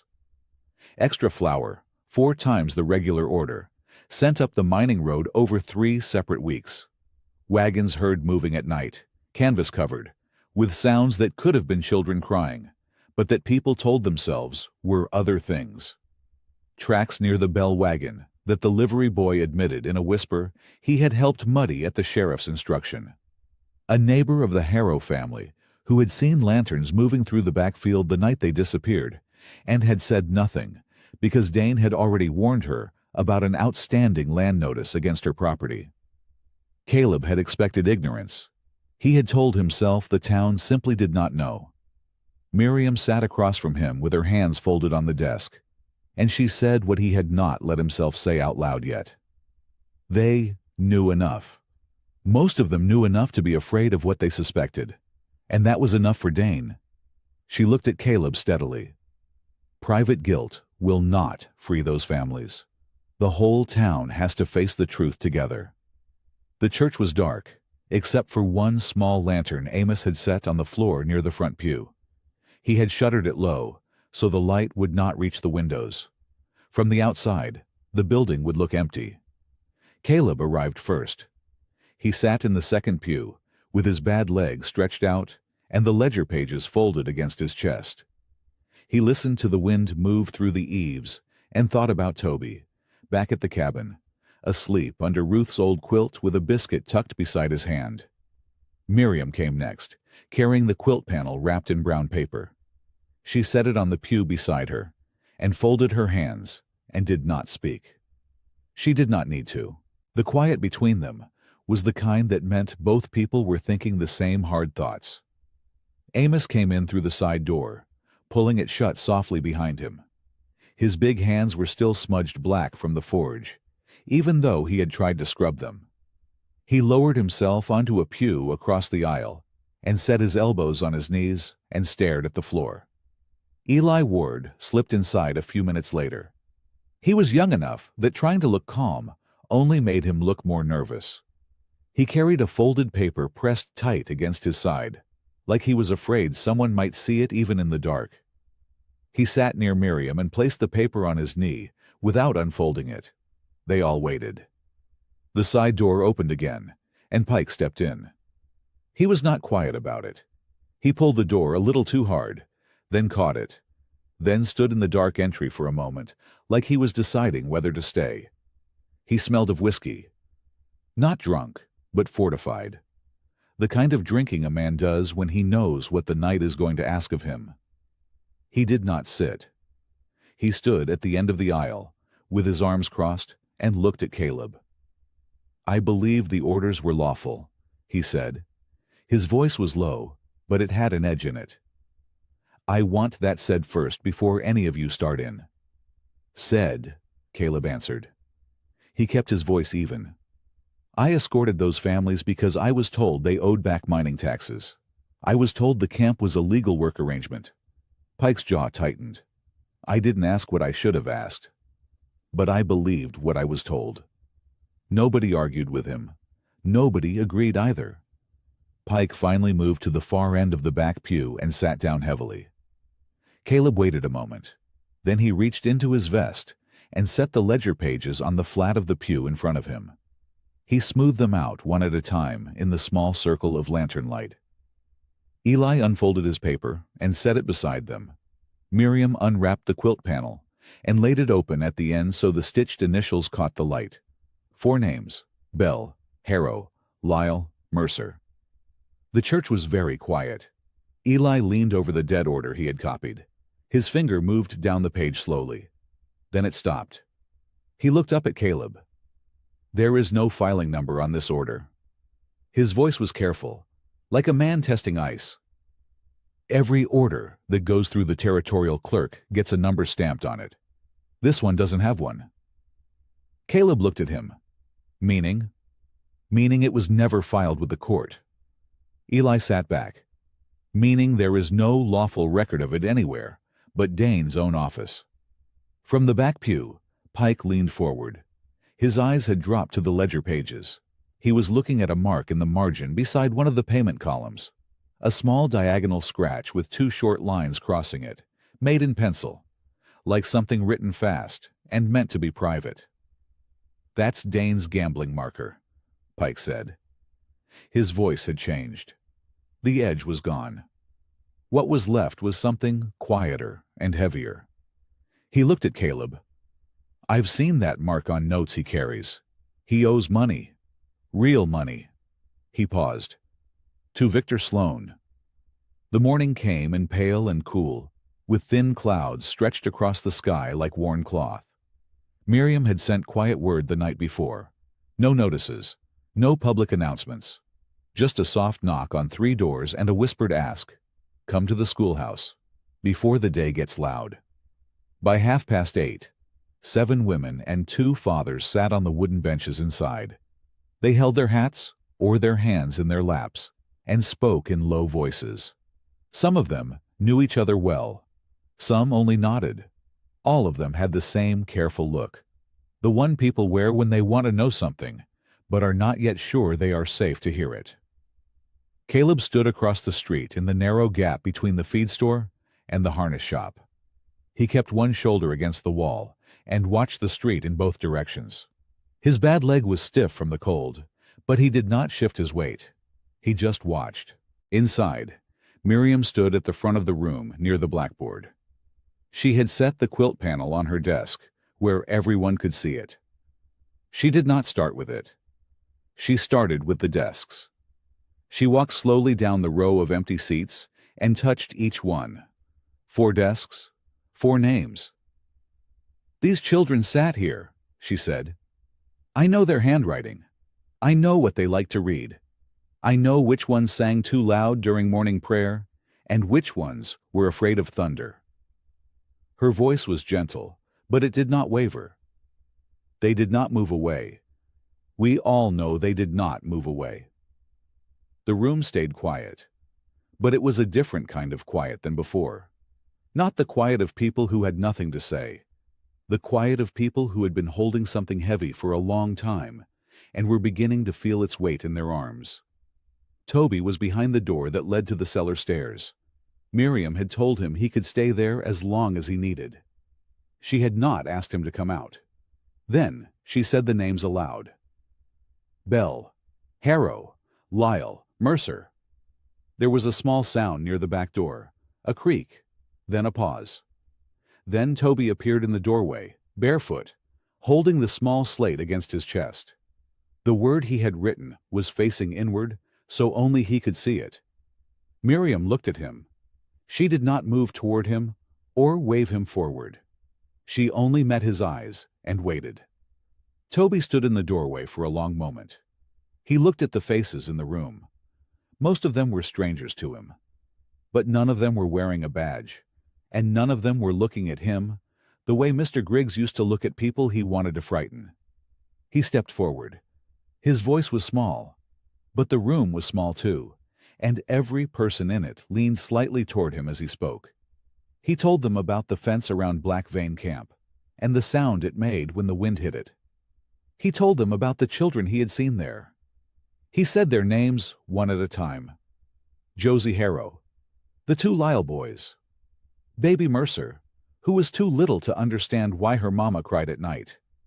He told them how his mother had pressed the ledger pages into his boot lining with shaking hands, how she had held his face in her palms and told him to run until he found somebody whose eyes did not look bought, how the tunnel was dark and the dirt smelled like iron, and he had crawled without stopping because she told him not to stop. When he finished, he was still holding the slate. An older woman in the second row, stout and gray-haired with a black shawl, pulled tight across her shoulders, pressed one hand flat over her mouth. Her eyes filled. She sat that way for a moment. Then she lowered her hand and looked at Miriam. "I saw them," she said. Her voice cracked on the words. "The Harrow family. I saw them loaded into a wagon in the dark. Night before last of October." She stopped, steadied herself. "I said nothing, because Sheriff Dane came to my door the week before and told me my property deed was under review for unpaid drainage fees. He said that sort of thing had a way of going away quietly when folks minded their own business." She looked at Toby. "I minded my business," she said. "God forgive me." The silence that followed was not empty. It was full of the same thing the woman had just set down. The heavy thing. The one that had been making everyone in the room walk a little slower for weeks. Then the storekeeper's wife spoke. She said her husband had filled an order for 4 times the usual amount of flour, delivered to a supply wagon headed toward Black Vein Ridge. The order had come with a signed note from Dane's office, saying it was for county prisoners.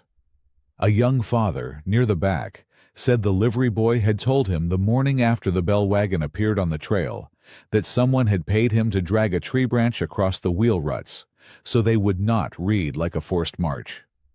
He had not known what it meant at the time. He knew now. One voice at a time. Slow at first, then steadier. Miriam did not rush them.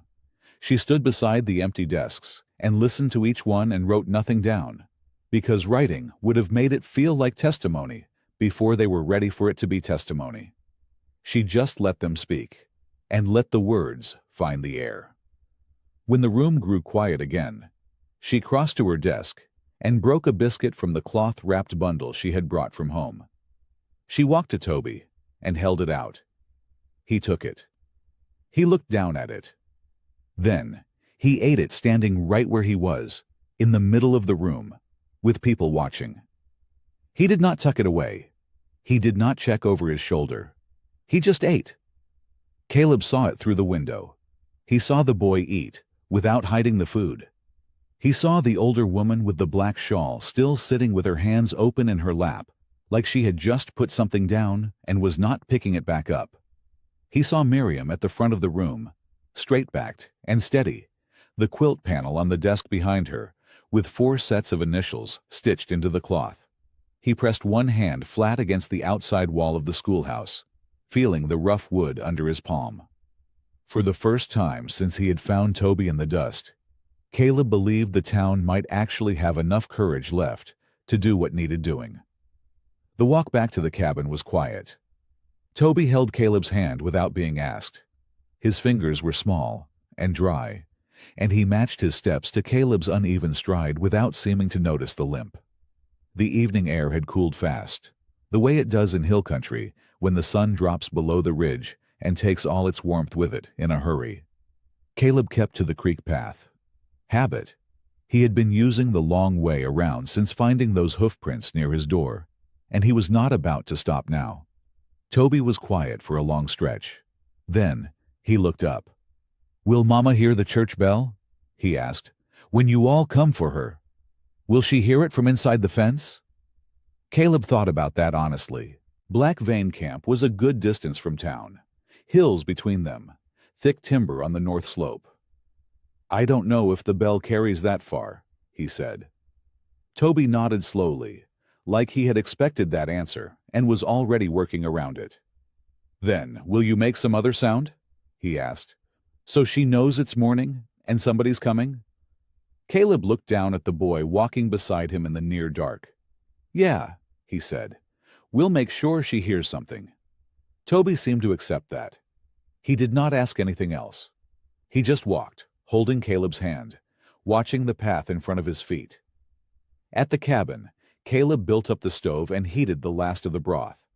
He cut 2 thick slices of bread and set them on the table beside Toby's bowl. Toby ate steadily and without hurry. He did not look at the bread like he was calculating whether to hide it. He just ate, looked out the dark window for a moment, then finished. When Caleb cleared the bowls, he turned back to find Toby already curled in Ruth's old chair, with the quilt square pressed against his cheek. He was asleep before Caleb had hung the bowls on their hooks. Caleb stood still for a moment and looked at him. No biscuit in his fist, no bread tucked under his shirt. Just a small boy sleeping the way children were supposed to sleep, without guarding anything. Caleb pulled a second blanket from the trunk near the wall and laid it gently over Toby's shoulders. The boy did not stir. The cabin was very quiet after that. Just the tick of the stove and the low sound of wind moving across the roof. Caleb sat down at the table. He meant to look over the ledger pages again, check the figures, think about what order to present things to the judge. But his eyes drifted to the shelf above the window instead. Ruth's old Bible sat there between a tin cup and a folded kerchief, exactly where she had always kept it. He had not opened it in over 2 years. He got up and took it down. It felt heavier than it should have for its size. He set it on the table and opened the cover. A folded piece of paper slipped out and landed on the table. He recognized the handwriting before he even unfolded it. Ruth's hand, small and careful and slanting slightly to the left, the way it always did. He read it. "When the Lord sends someone hungry to your door, Do not ask whether you have enough. Ask whether you are willing. Caleb sat with those words for a long time. Long enough that the stove popped twice and the wind shifted outside. Then, something in his chest gave way. Not loudly, not all at once. Just a slow opening, like a door that had been stuck for years, finally moving on its hinge. He pressed one hand flat over the paper. Ruth. His voice was rough and low. He had not said her name out loud like that. Just her name alone, aimed at the air like a prayer since the day they buried her. I weren't willing for a long time. He stopped, steadied. I'm trying now. Outside in the darkness, beyond the tree line where the creek trail bent toward the main road, unseen riders moved quietly through the hills toward Black Vein. Caleb woke to the smell of it. Not wood smoke, not the clean, dry smell of a stove burning cedar. This was different, thick and oily. The kind of smell that clings to the back of your throat and does not let go. He was on his feet before his eyes were fully open. The cabin was still dark. The stove had burned low. Toby was still asleep in Ruth's chair, the quilt square tucked under his chin. Caleb moved to the window and looked out. The sky to the east was still black. But above the tree line, in the direction of town, there was a dull orange glow sitting low in the dark, too wide for a lamp, too steady for lightning. Something was burning in Black Vein. Caleb dressed fast and buckled his gun belt without thinking much about it. He pulled on his coat and crossed to Toby. He put one hand on the boy's shoulder and shook gently. Toby's eyes opened wide and frightened. Easy, Caleb said. It's just me. I need you to stay put and stay quiet. Do not open this door for any sound except 3 knocks and Ruth's name. You remember? Toby sat up straight. He was scared, but he nodded. He had learned fast, this boy. Is it them? Toby whispered. I don't know yet, Caleb said, but I'm going to find out. He saddled his horse in the dark, working by feel and habit, and rode the creek trail toward town at a pace that was quick but careful. His bad leg ached in the cold air. He did not give it much thought. There were bigger things pressing. He smelled the forge before he saw it. Amos Creed's blacksmith shop sat on the north end of Main Street, and it was the first building Caleb reached when he came in from the creek trail. By the time the shop came into view, the roof was already half gone. Flames reached up through the broken beams like fingers, orange and hungry, pouring black smoke into the pre-dawn sky. Caleb pulled his horse up and dismounted. A small crowd had gathered in the street, keeping their distance from the heat. Then he heard shouting from behind the shop. 2 of Dane's men were dragging Amos Creed out through the back door by his coat. Amos was coughing so hard he could barely stand. His left arm hung wrong at his side, the sleeve scorched black all the way to the elbow.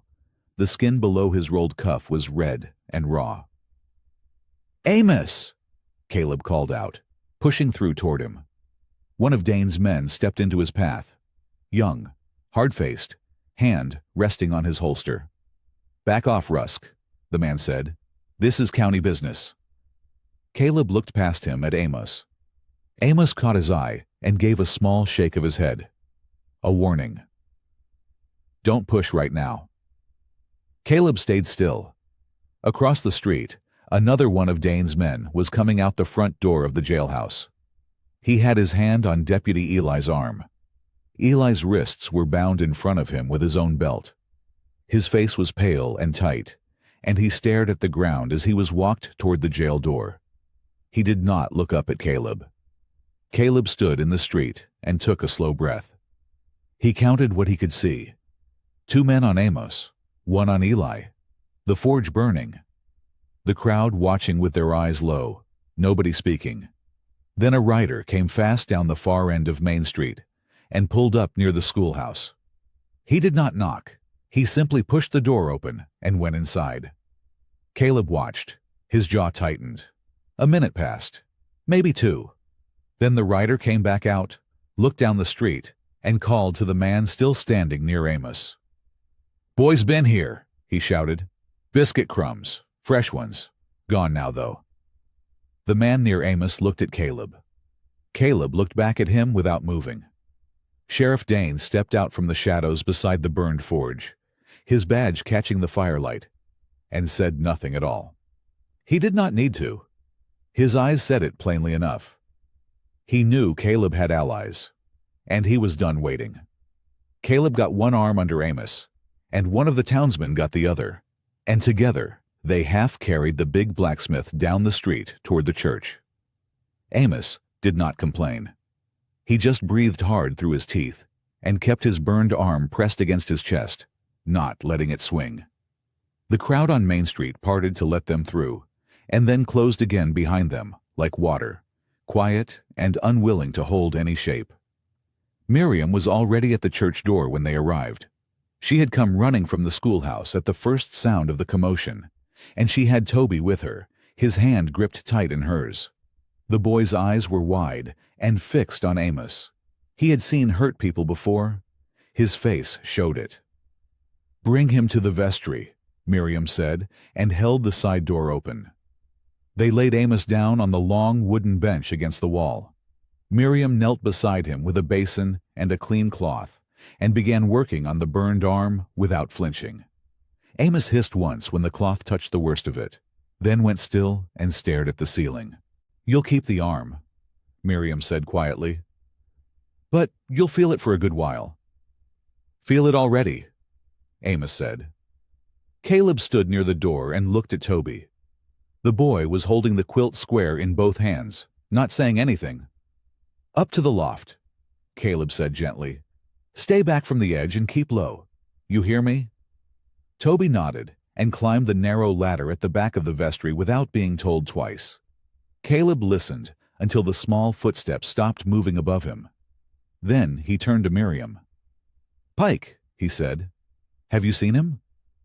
Miriam shook her head without looking up from Amos's arm. That sat wrong with Caleb.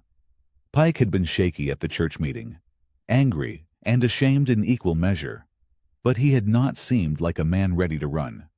Still, he was gone this morning, and his absence left a cold space in the plan they had worked so carefully to build. Caleb stepped outside and asked two different men on the street if anyone had seen the deputy. Neither one would meet his eyes long enough to answer properly. One said he thought he saw a rider at Pike's house before sunup. The other just walked away. Caleb stood in the street and let that settle over him. He knew what a rider at Pike's house before sunup most likely meant. Pike's wife, Nora, was bedridden and had been for the better part of a year. Her lungs were weak. She needed medicine that cost more than a deputy's wages could easily cover. And Dane knew it. Dane had always known it.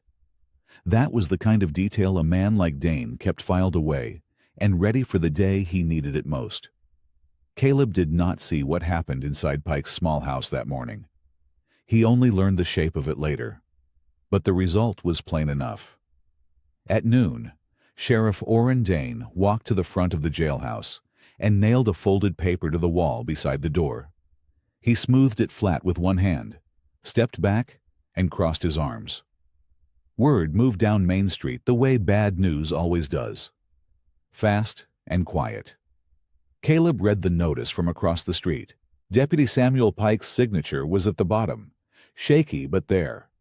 The statement claimed Caleb Rusk had forged a pay ledger belonging to Black Vein Mine, had unlawfully taken custody of a minor child named Toby Bell against county orders, and had stirred up sedition against lawful county officers through threats and false testimony. Caleb read it twice. His chest felt hollow. He looked up and saw Dane watching him from 20 feet away. Two armed men stood just behind the sheriff. Down the street, a handful of townspeople had stopped walking and were watching in silence, their faces unreadable. Caleb glanced toward the church. In the narrow loft window above the vestry door, barely visible in the shadow, Toby's small face looked down. Caleb looked away from him fast. He did not want Dane following his eyes. "Rusk," Dane said. His voice carried easily in the still noon air. "You are under arrest for forgery, unlawful custody, and interference with county law." Caleb did not reach for his gun. He did not back away. He kept his hands open and visible, and walked toward Dane at a steady pace, because fighting in the street would only give Dane an excuse, and Toby's hiding place would mean nothing if it all turned to shooting. One of the armed men stepped forward and hit Caleb hard across the side of the face before he had taken 3 steps. The blow knocked him sideways into the dirt. His bad leg gave out, and he went down on one knee. He tasted blood.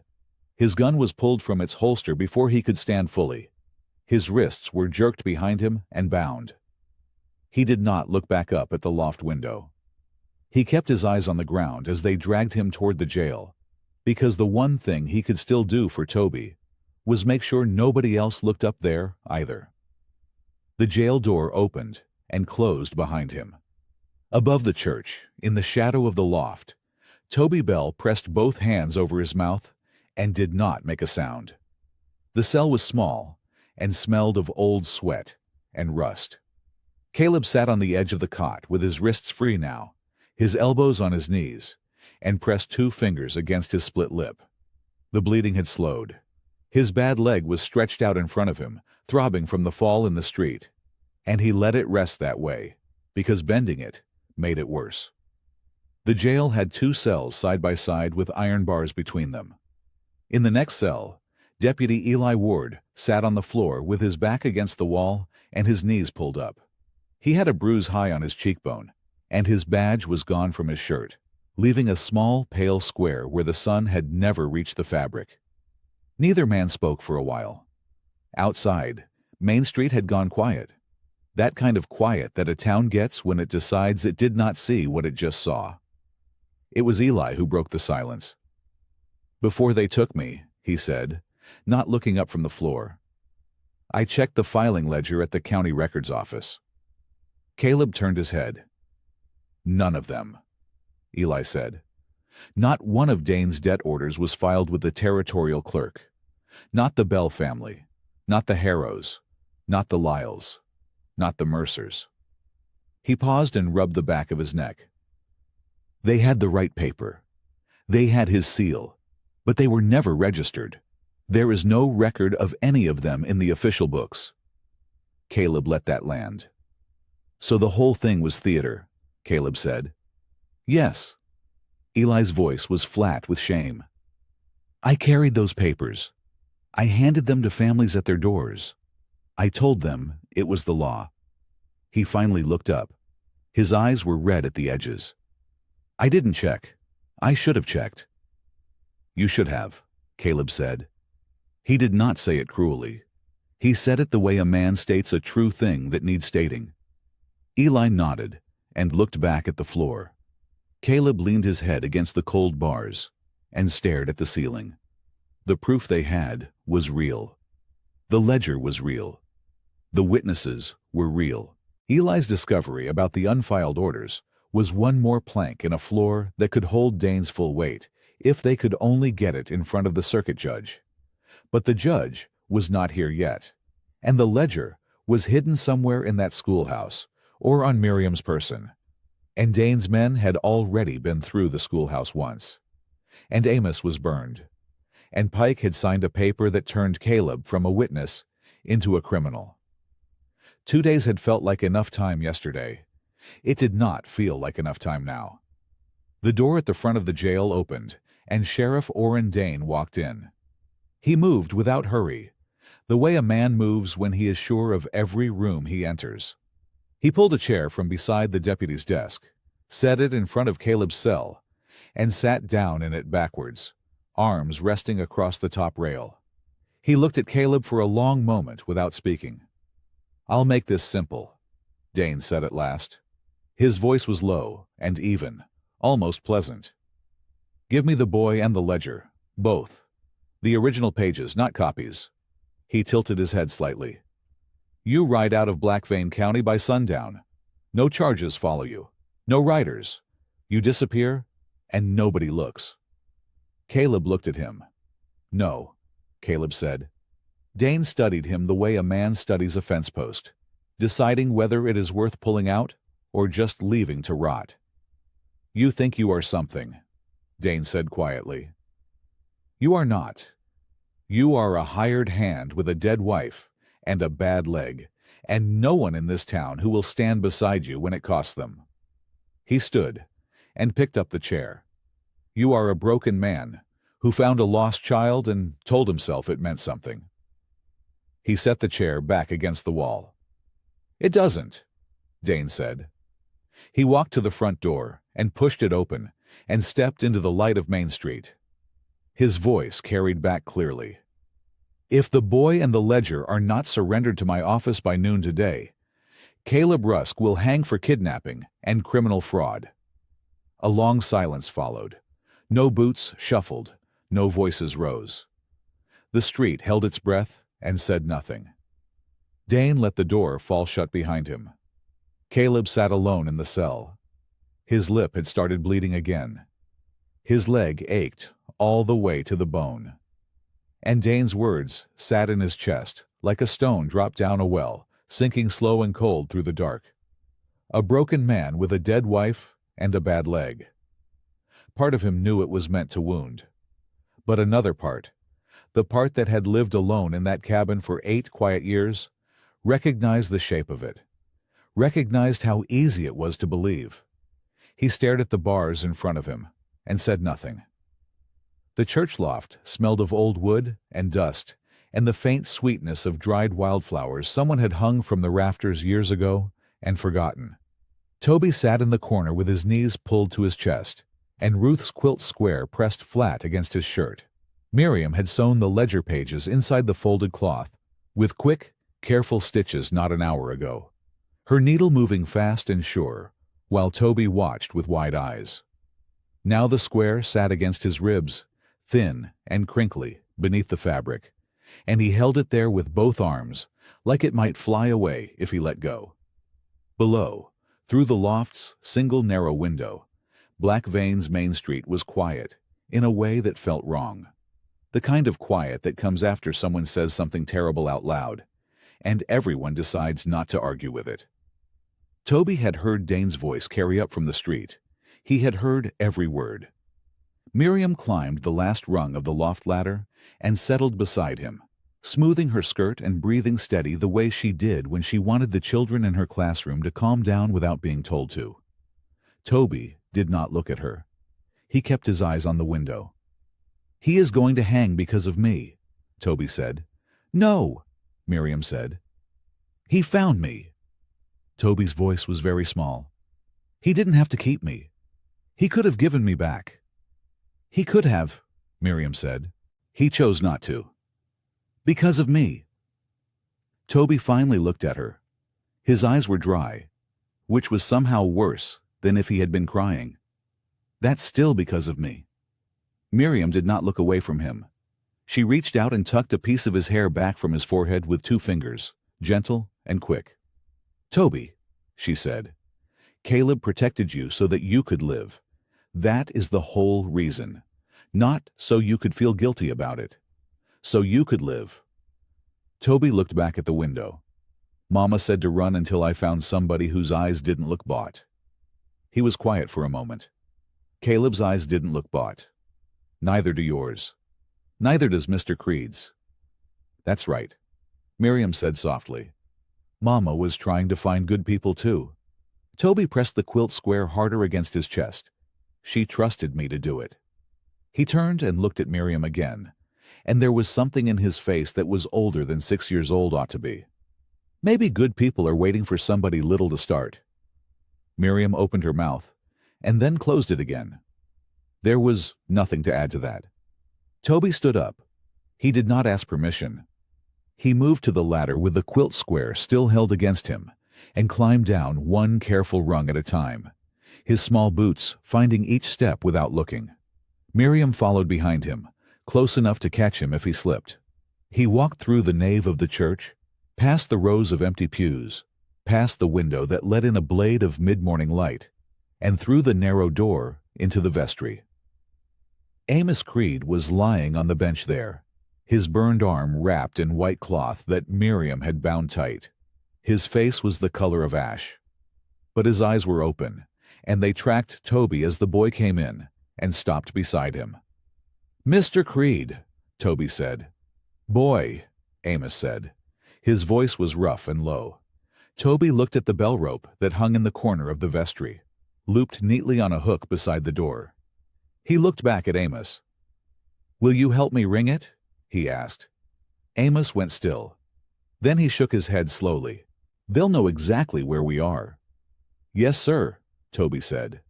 He did not argue. He just stood there and looked at Amos with those quiet, dry eyes that had already seen too much. Amos stared at him for a long moment. Then the old blacksmith made a sound deep in his chest, not quite a word, and pushed himself upright with his good arm. Together, the burned man and the small boy crossed the vestry floor. Together they took the rope. The bell rang out over Black Vein once, twice, again and again and again. The bell did not stop. It rang and rang, steady and insistent, rolling out over the rooftops and down the dry streets, and across the flat land beyond town, until there was no corner of Black Vein that could not hear it. People came out of their doors, the way they always do, when something will not stop demanding their attention. First, just to look. A woman on her porch shading her eyes. A man stepping out of the feed store with a sack still over his shoulder. A child tugging her mother toward the sound. Then more of them, moving slow at first, then faster, drawn together the way water finds its level. Sheriff Dane appeared on Main Street with 2 deputies flanking him. His face was hard and flat. "Get inside," he said. "All of you. This is a disruption of county peace." Nobody moved. Not yet. But nobody moved toward the church either. They stood in the middle of the street, caught between the order and the bell, shifting their weight and watching each other. Then Miriam came through the church doors. She walked onto the top step and stood there in the full light of the morning sun, straight-backed and quiet, holding the quilt panel open in front of her with both hands. The initials caught the light, BHLM. 4 families stitched into cloth so they could not be erased. Toby came out behind her. He was carrying the slate. The word Mama faced forward in his careful, uneven letters. The crowd saw him. A sound moved through them. Not quite a gasp, and not quite a groan, but something between the two. Dane took a step forward. "That child is county property, under a lawful debt order. I am ordering you to step aside, Miss Vale." Miriam did not step aside. "His name is Toby Bell," she said. Her voice was not loud, but it carried. "He is 6 years old. His mother hid him in a drainage tunnel and told him to run because she loved him. He is not property." Dane's jaw tightened. "I will not warn you again." The bell kept ringing, and then from the edge of the crowd, a woman's voice. "I saw them." It was Mrs. Harrow's neighbor, a small, older woman in a gray dress with her hands clasped so tight her knuckles were pale. She was shaking, but she kept talking. "The Harrow family. I saw them loaded into a wagon at night. The children were crying. Mrs. Harrow looked back at her house, like she knew she was not coming back." Her voice cracked. "I stayed quiet because he told me he would seize my home. I am ashamed of that. I am saying it now." Silence pressed down on the street for one breathless second. Then the livery boy stepped forward from behind a post, red-faced and miserable, turning his hat in his hands. "I muddied the tracks near the Bell wagon," he said. "Sheriff Dane paid me $2 to make it look like travel. I told myself it didn't mean anything." He looked at Toby on the church steps. It meant something. The storekeeper came next, not meeting anyone's eyes, but speaking clearly. "Dane's men bought flour from me, 4 times the usual amount. I knew it wasn't for the jail.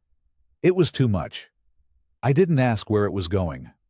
The undertaker stood at the back of the crowd and called out loud enough for everyone to hear. "None of those families bought departure supplies. Not a single one. You don't leave town without buying something. They didn't buy anything because they didn't choose to go." The confessions fell like stones into still water, each one sending rings out through the crowd. Then, a murmur ran through the people nearest the far side of the street. They parted. Deputy Samuel Pike walked through the gap, moving slowly, his face bruised and one eye swollen half shut. His wife walked beside him, thin and pale, and holding his arm with both hands. Pike stopped in the middle of the street and faced the crowd. "I signed that statement against Caleb Rusk because Dane threatened my wife," he said. "Every word of it was a lie. Caleb Rusk did not forge any ledger. He found the truth and tried to hold it up for all of us to see." Pike reached into his coat and held out a folded paper toward Miriam. "That is Dane's gambling marker, taken from his own strongbox. It connects him to Victor Sloan and every false debt order he ever stamped." Miriam walked down the church steps and took it from his hand.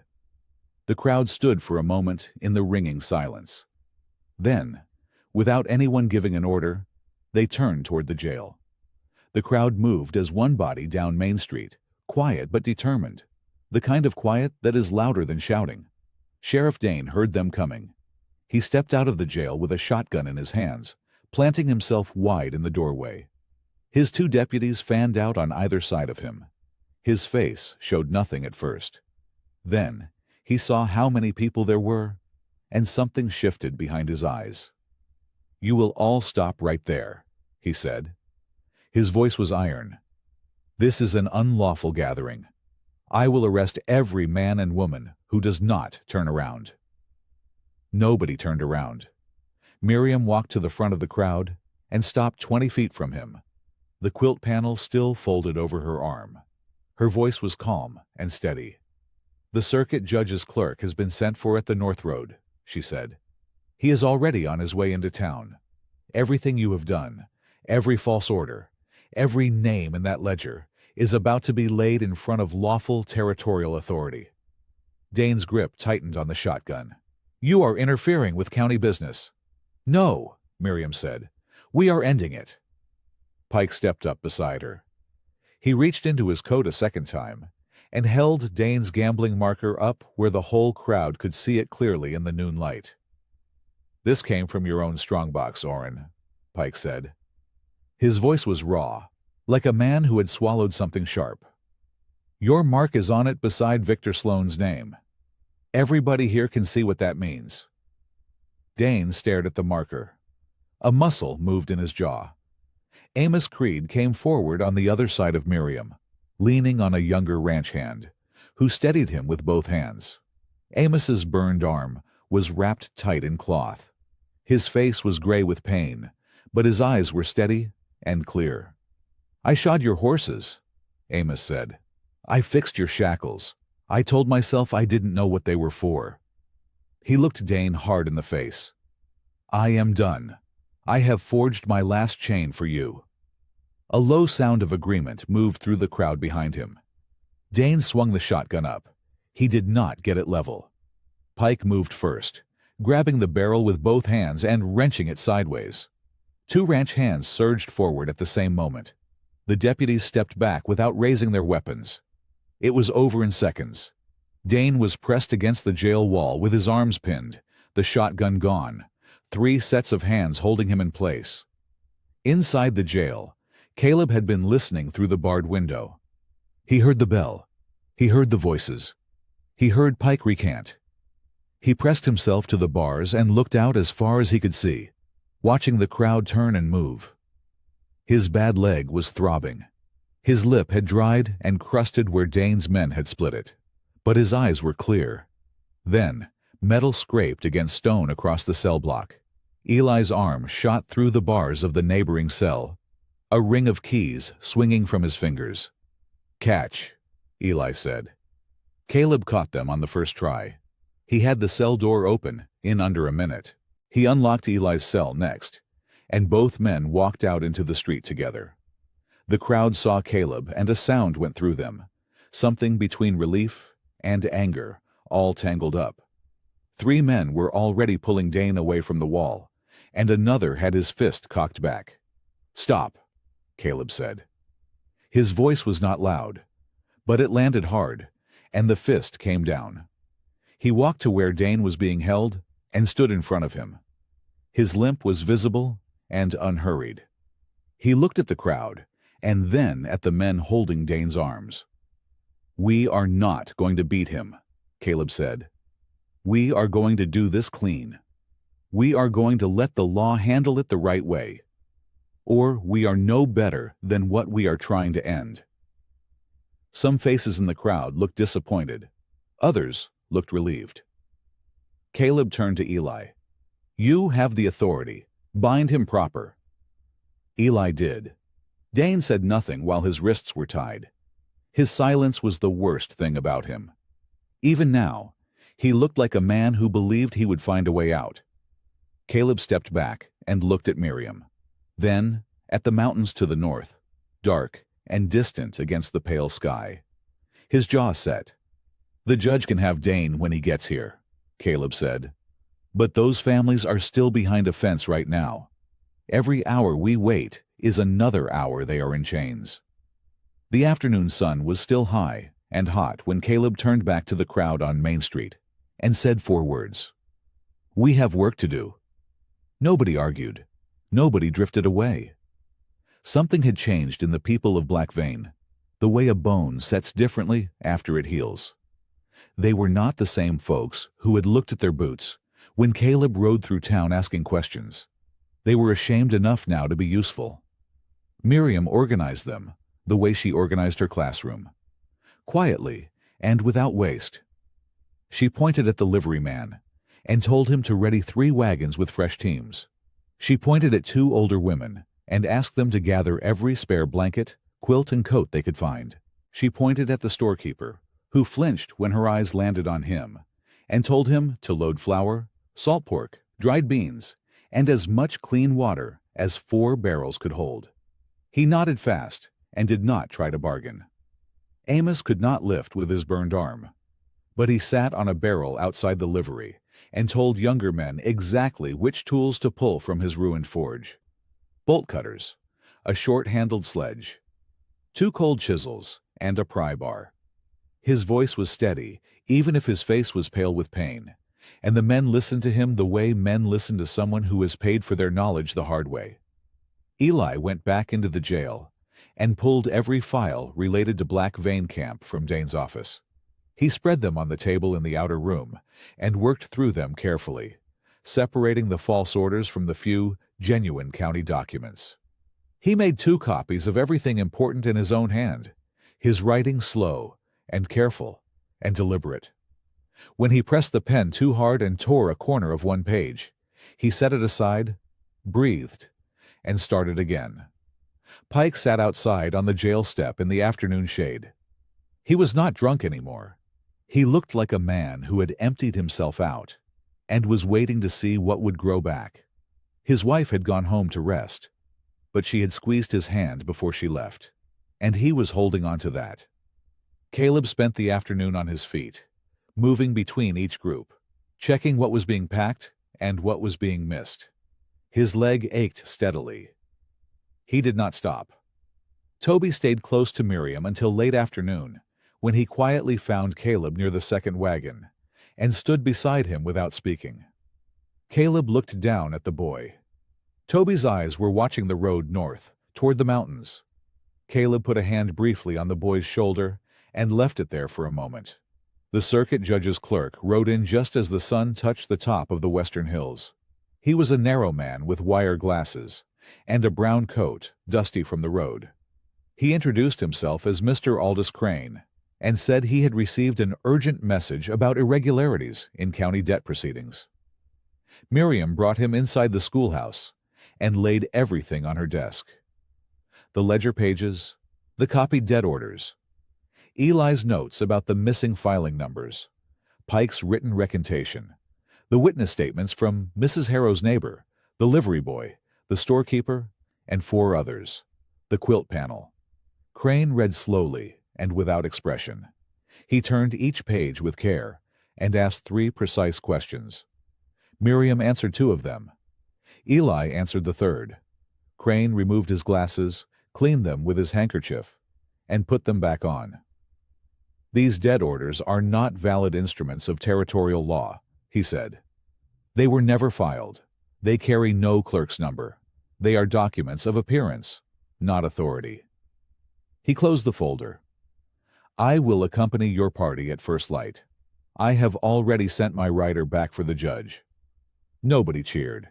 They just nodded and went back to work. By the time full dark settled over Black Vein, the wagons were loaded and waiting in a line at the north end of Main Street. Water barrels were lashed tight. Blankets were folded in rows. Tools were wrapped in burlap to stop them rattling. Caleb walked the line of wagons once before turning in for a few hours of rest. He checked every wheel, every harness, every water stopper. Then he went to the church, sat in the last pew, and was quiet for a while. He did not pray with words. He just sat in the dark and breathed and let the silence hold him. Before he left, he looked up at the bell rope hanging still in the shadows above the door. Tomorrow, he thought. Tomorrow it means something different. The knock on Miriam's schoolhouse door came before the sky turned gray.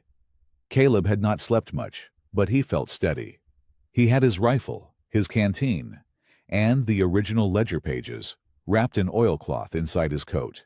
Toby was already awake when Caleb came to collect him. The boy was sitting on the schoolhouse bench with his boots on, both of them laced and tight. His small face was serious in the lantern light. "I am coming," Toby said. It was not a question. Caleb crouched down to the boy's eye level. "Your mama will be behind a fence. Guards will try to stop us. It will not be quiet." "She will hear my voice," Toby said.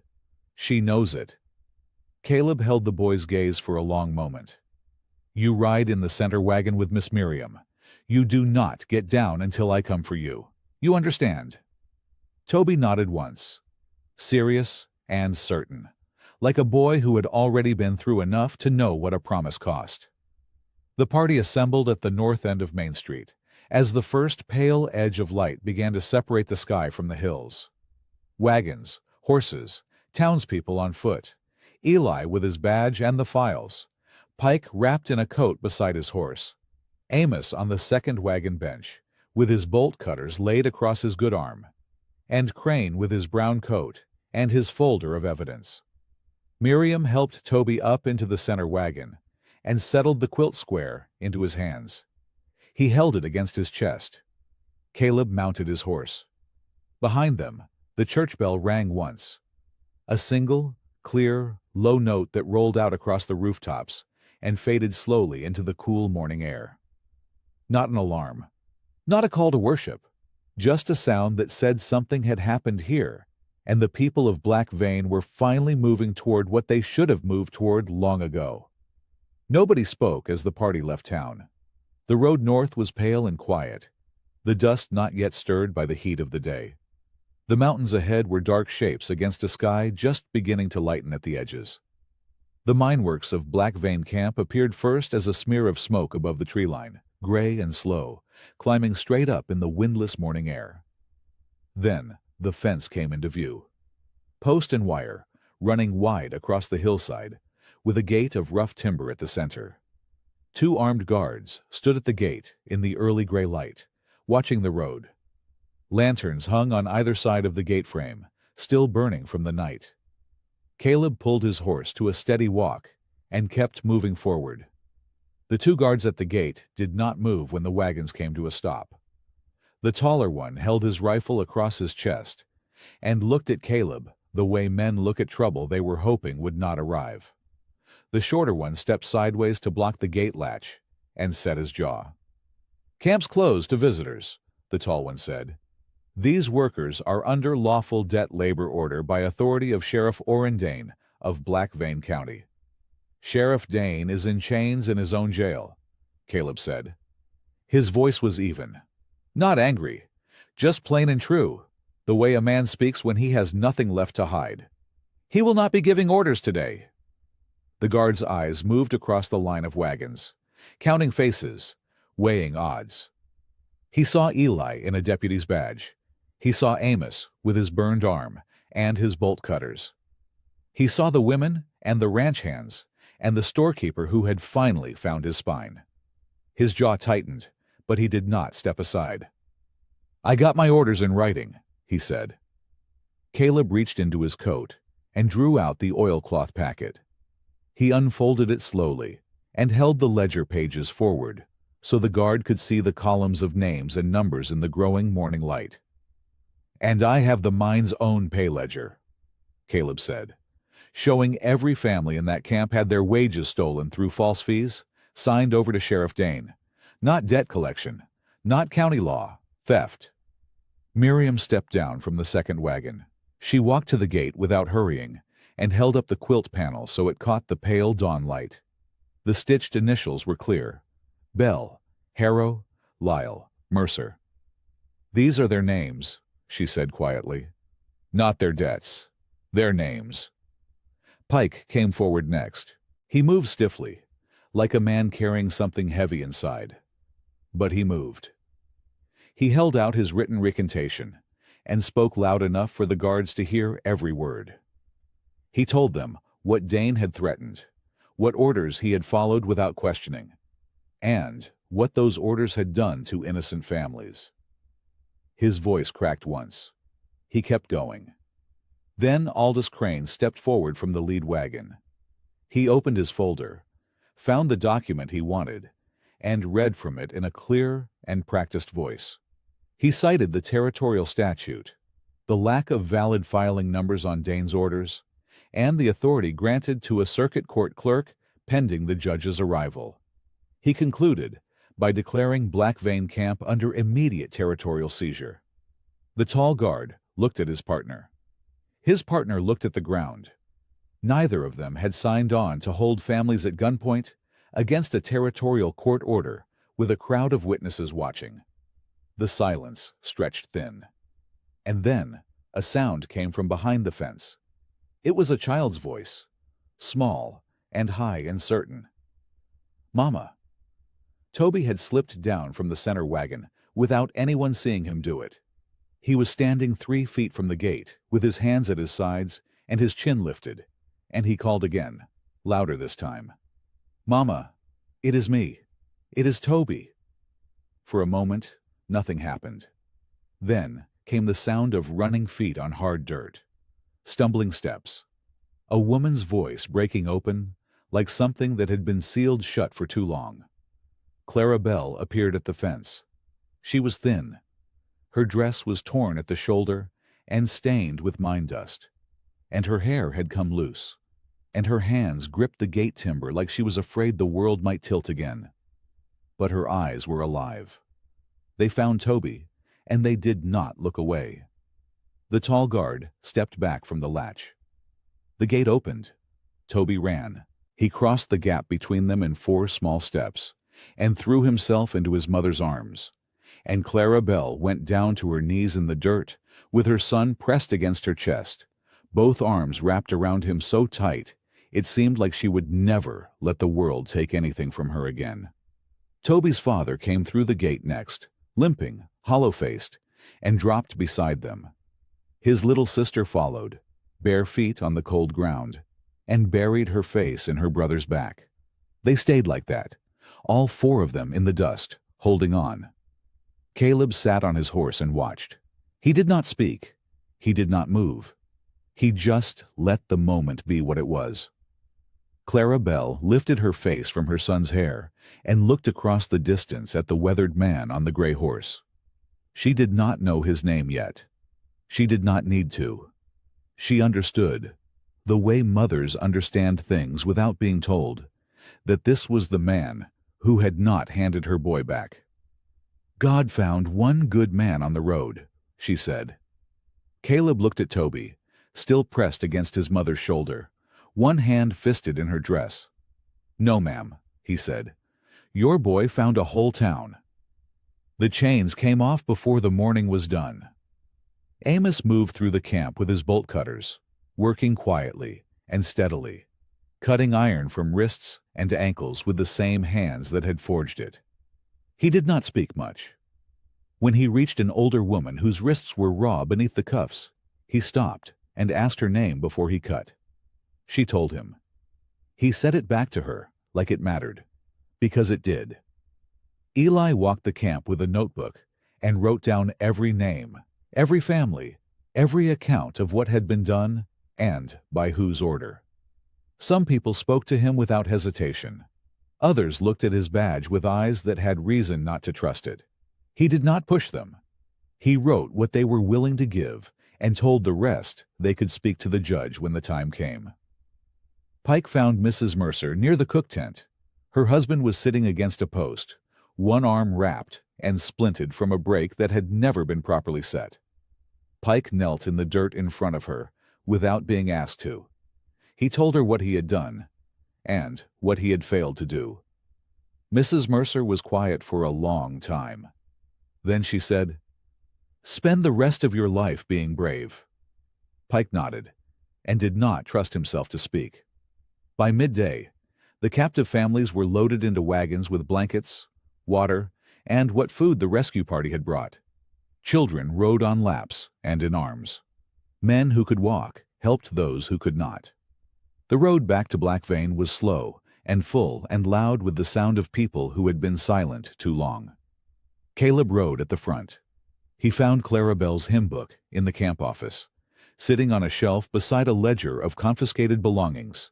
Belongings from every family Dane had claimed simply moved away. He carried it out himself and placed it in Clara's hands when she boarded the wagon. She held it against her chest, the same way Toby had held his mother's name on the slate. The circuit judge arrived the following morning. He read everything Crane had preserved, heard testimony from 9 witnesses, reviewed the original ledger, and examined the false debt orders for less than 20 minutes before calling the proceedings irregular, unlawful, and without territorial standing. He invalidated every debt order Dane had issued against the 4 families. He ordered Black Vein Mine seized pending full investigation. He appointed a temporary citizens board to calculate and distribute the unpaid wages owed from the mine's accounts. Victor Sloan was found at the mine office and taken into custody without incident. He asked twice to speak with his attorney and was told the judge would note his request. Sheriff Orrin Dane was remanded for trial on charges of fraud, unlawful imprisonment, theft of wages, and abuse of official authority. He was led out of Black Vein in the back of a county wagon, and the town watched him go. Nobody shouted. Nobody threw anything. They just watched until the wagon was gone. Miriam read the names of every captive family aloud on the courthouse steps that afternoon. She read slowly, giving each name its full weight and space. The crowd stood without fidgeting. When she finished, the square was quiet for a long moment. Then Amos took off his hat, and the men around him did the same. Several weeks passed. The Bell family moved into an empty homestead just down the road from Caleb's cabin. It needed work, but so did they, and the 2 things helped each other along. Other freed families received supplies, tools, and help from people in town who were learning that guilt is only useful when it turns into action. Miriam reopened the schoolhouse. The empty desks filled slowly, then all at once. One morning she arrived to find someone had left a small bunch of wildflowers on each of the 4 desks that had been empty the longest.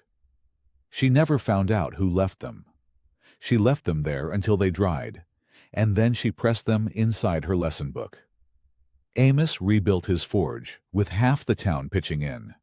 Above the door he hung the first set of chains he had cut from Clarabelle's wrists, not as a trophy, not as pride, but as a reminder. He wanted to see them every morning when he opened the door. He figured that was the least they deserved. Eli took on the role of acting sheriff under the circuit judge's supervision. He asked the town publicly to hold him to account if he ever looked away again. Most people believed he meant it. Pike turned in his badge without being asked, and spent his days repairing fences, patching roofs, and carrying water for families who were still putting themselves back together. He never asked for thanks. He did not figure thanks was the point. The community supper happened on a Saturday evening, when the air had cooled enough to sit outside, and the stars were coming out early over the hills. Caleb's cabin was not large, but the door was open, and the stove was going, and there was stew in the pot, and biscuits cooling on the board, and people spread from the table out onto the porch and into the yard, sitting on fence rails and wagon steps, and patches of dry grass with their plates balanced on their knees. Children ran between the legs of adults. Clara Bell stood near the porch railing with her husband, laughing at something Amos said, the sound of it easy and unguarded. Toby's little sister had fallen asleep against a rolled blanket in the yard, one shoe on and one shoe off. Toby sat on the bench inside near the stove with his sister's empty place beside him and his plate in his lap. He was eating steadily, with both hands, not fast and not frantic, just the way a boy eats when he is full in more ways than one. He did not look at the door. He did not check the window. He did not reach inside his shirt. Caleb watched him from the doorway for a long moment before stepping out onto the porch where Miriam was standing, her cup of coffee warm between her hands. "You gave that boy more than a meal," she said. Caleb looked out at the yard, at the people talking and eating and sitting close together in the way people sit when the world has stopped feeling dangerous for the first time in a long while. "His mother did the hard part," Caleb said. "She got him out. She got him to me." Miriam was quiet for a moment. "Ruth would be proud of you," she said. Caleb did not answer right away. He watched Toby reach across the bench and break a biscuit in half to save the second piece for his sister when she woke, setting it down careful and deliberate beside her shoe. "I used to think my heart died with her," Caleb said. Miriam looked at him. "And now?" she asked. Caleb was quiet for a moment. The church bell rang once in the distance, soft and low, the way it rings when the wind is right and someone is simply marking the hour. He looked at Toby on the bench, at the biscuit left for a sleeping sister, at the freed families in his yard, at the town that had been frightened and had finally chosen something better. "Now I reckon it was waiting," Caleb said, "waiting for somebody small enough to carry it back." The laughter of children carried through the open door. The stove popped once. The stars came out one at a time over Black Vein County, steady and unhurried, the way good things arrive when you stop running from them. Caleb walked back inside. "I hope you like this story. Please share what's your favorite part of the story and where in the world you are watching from. Have a wonderful day."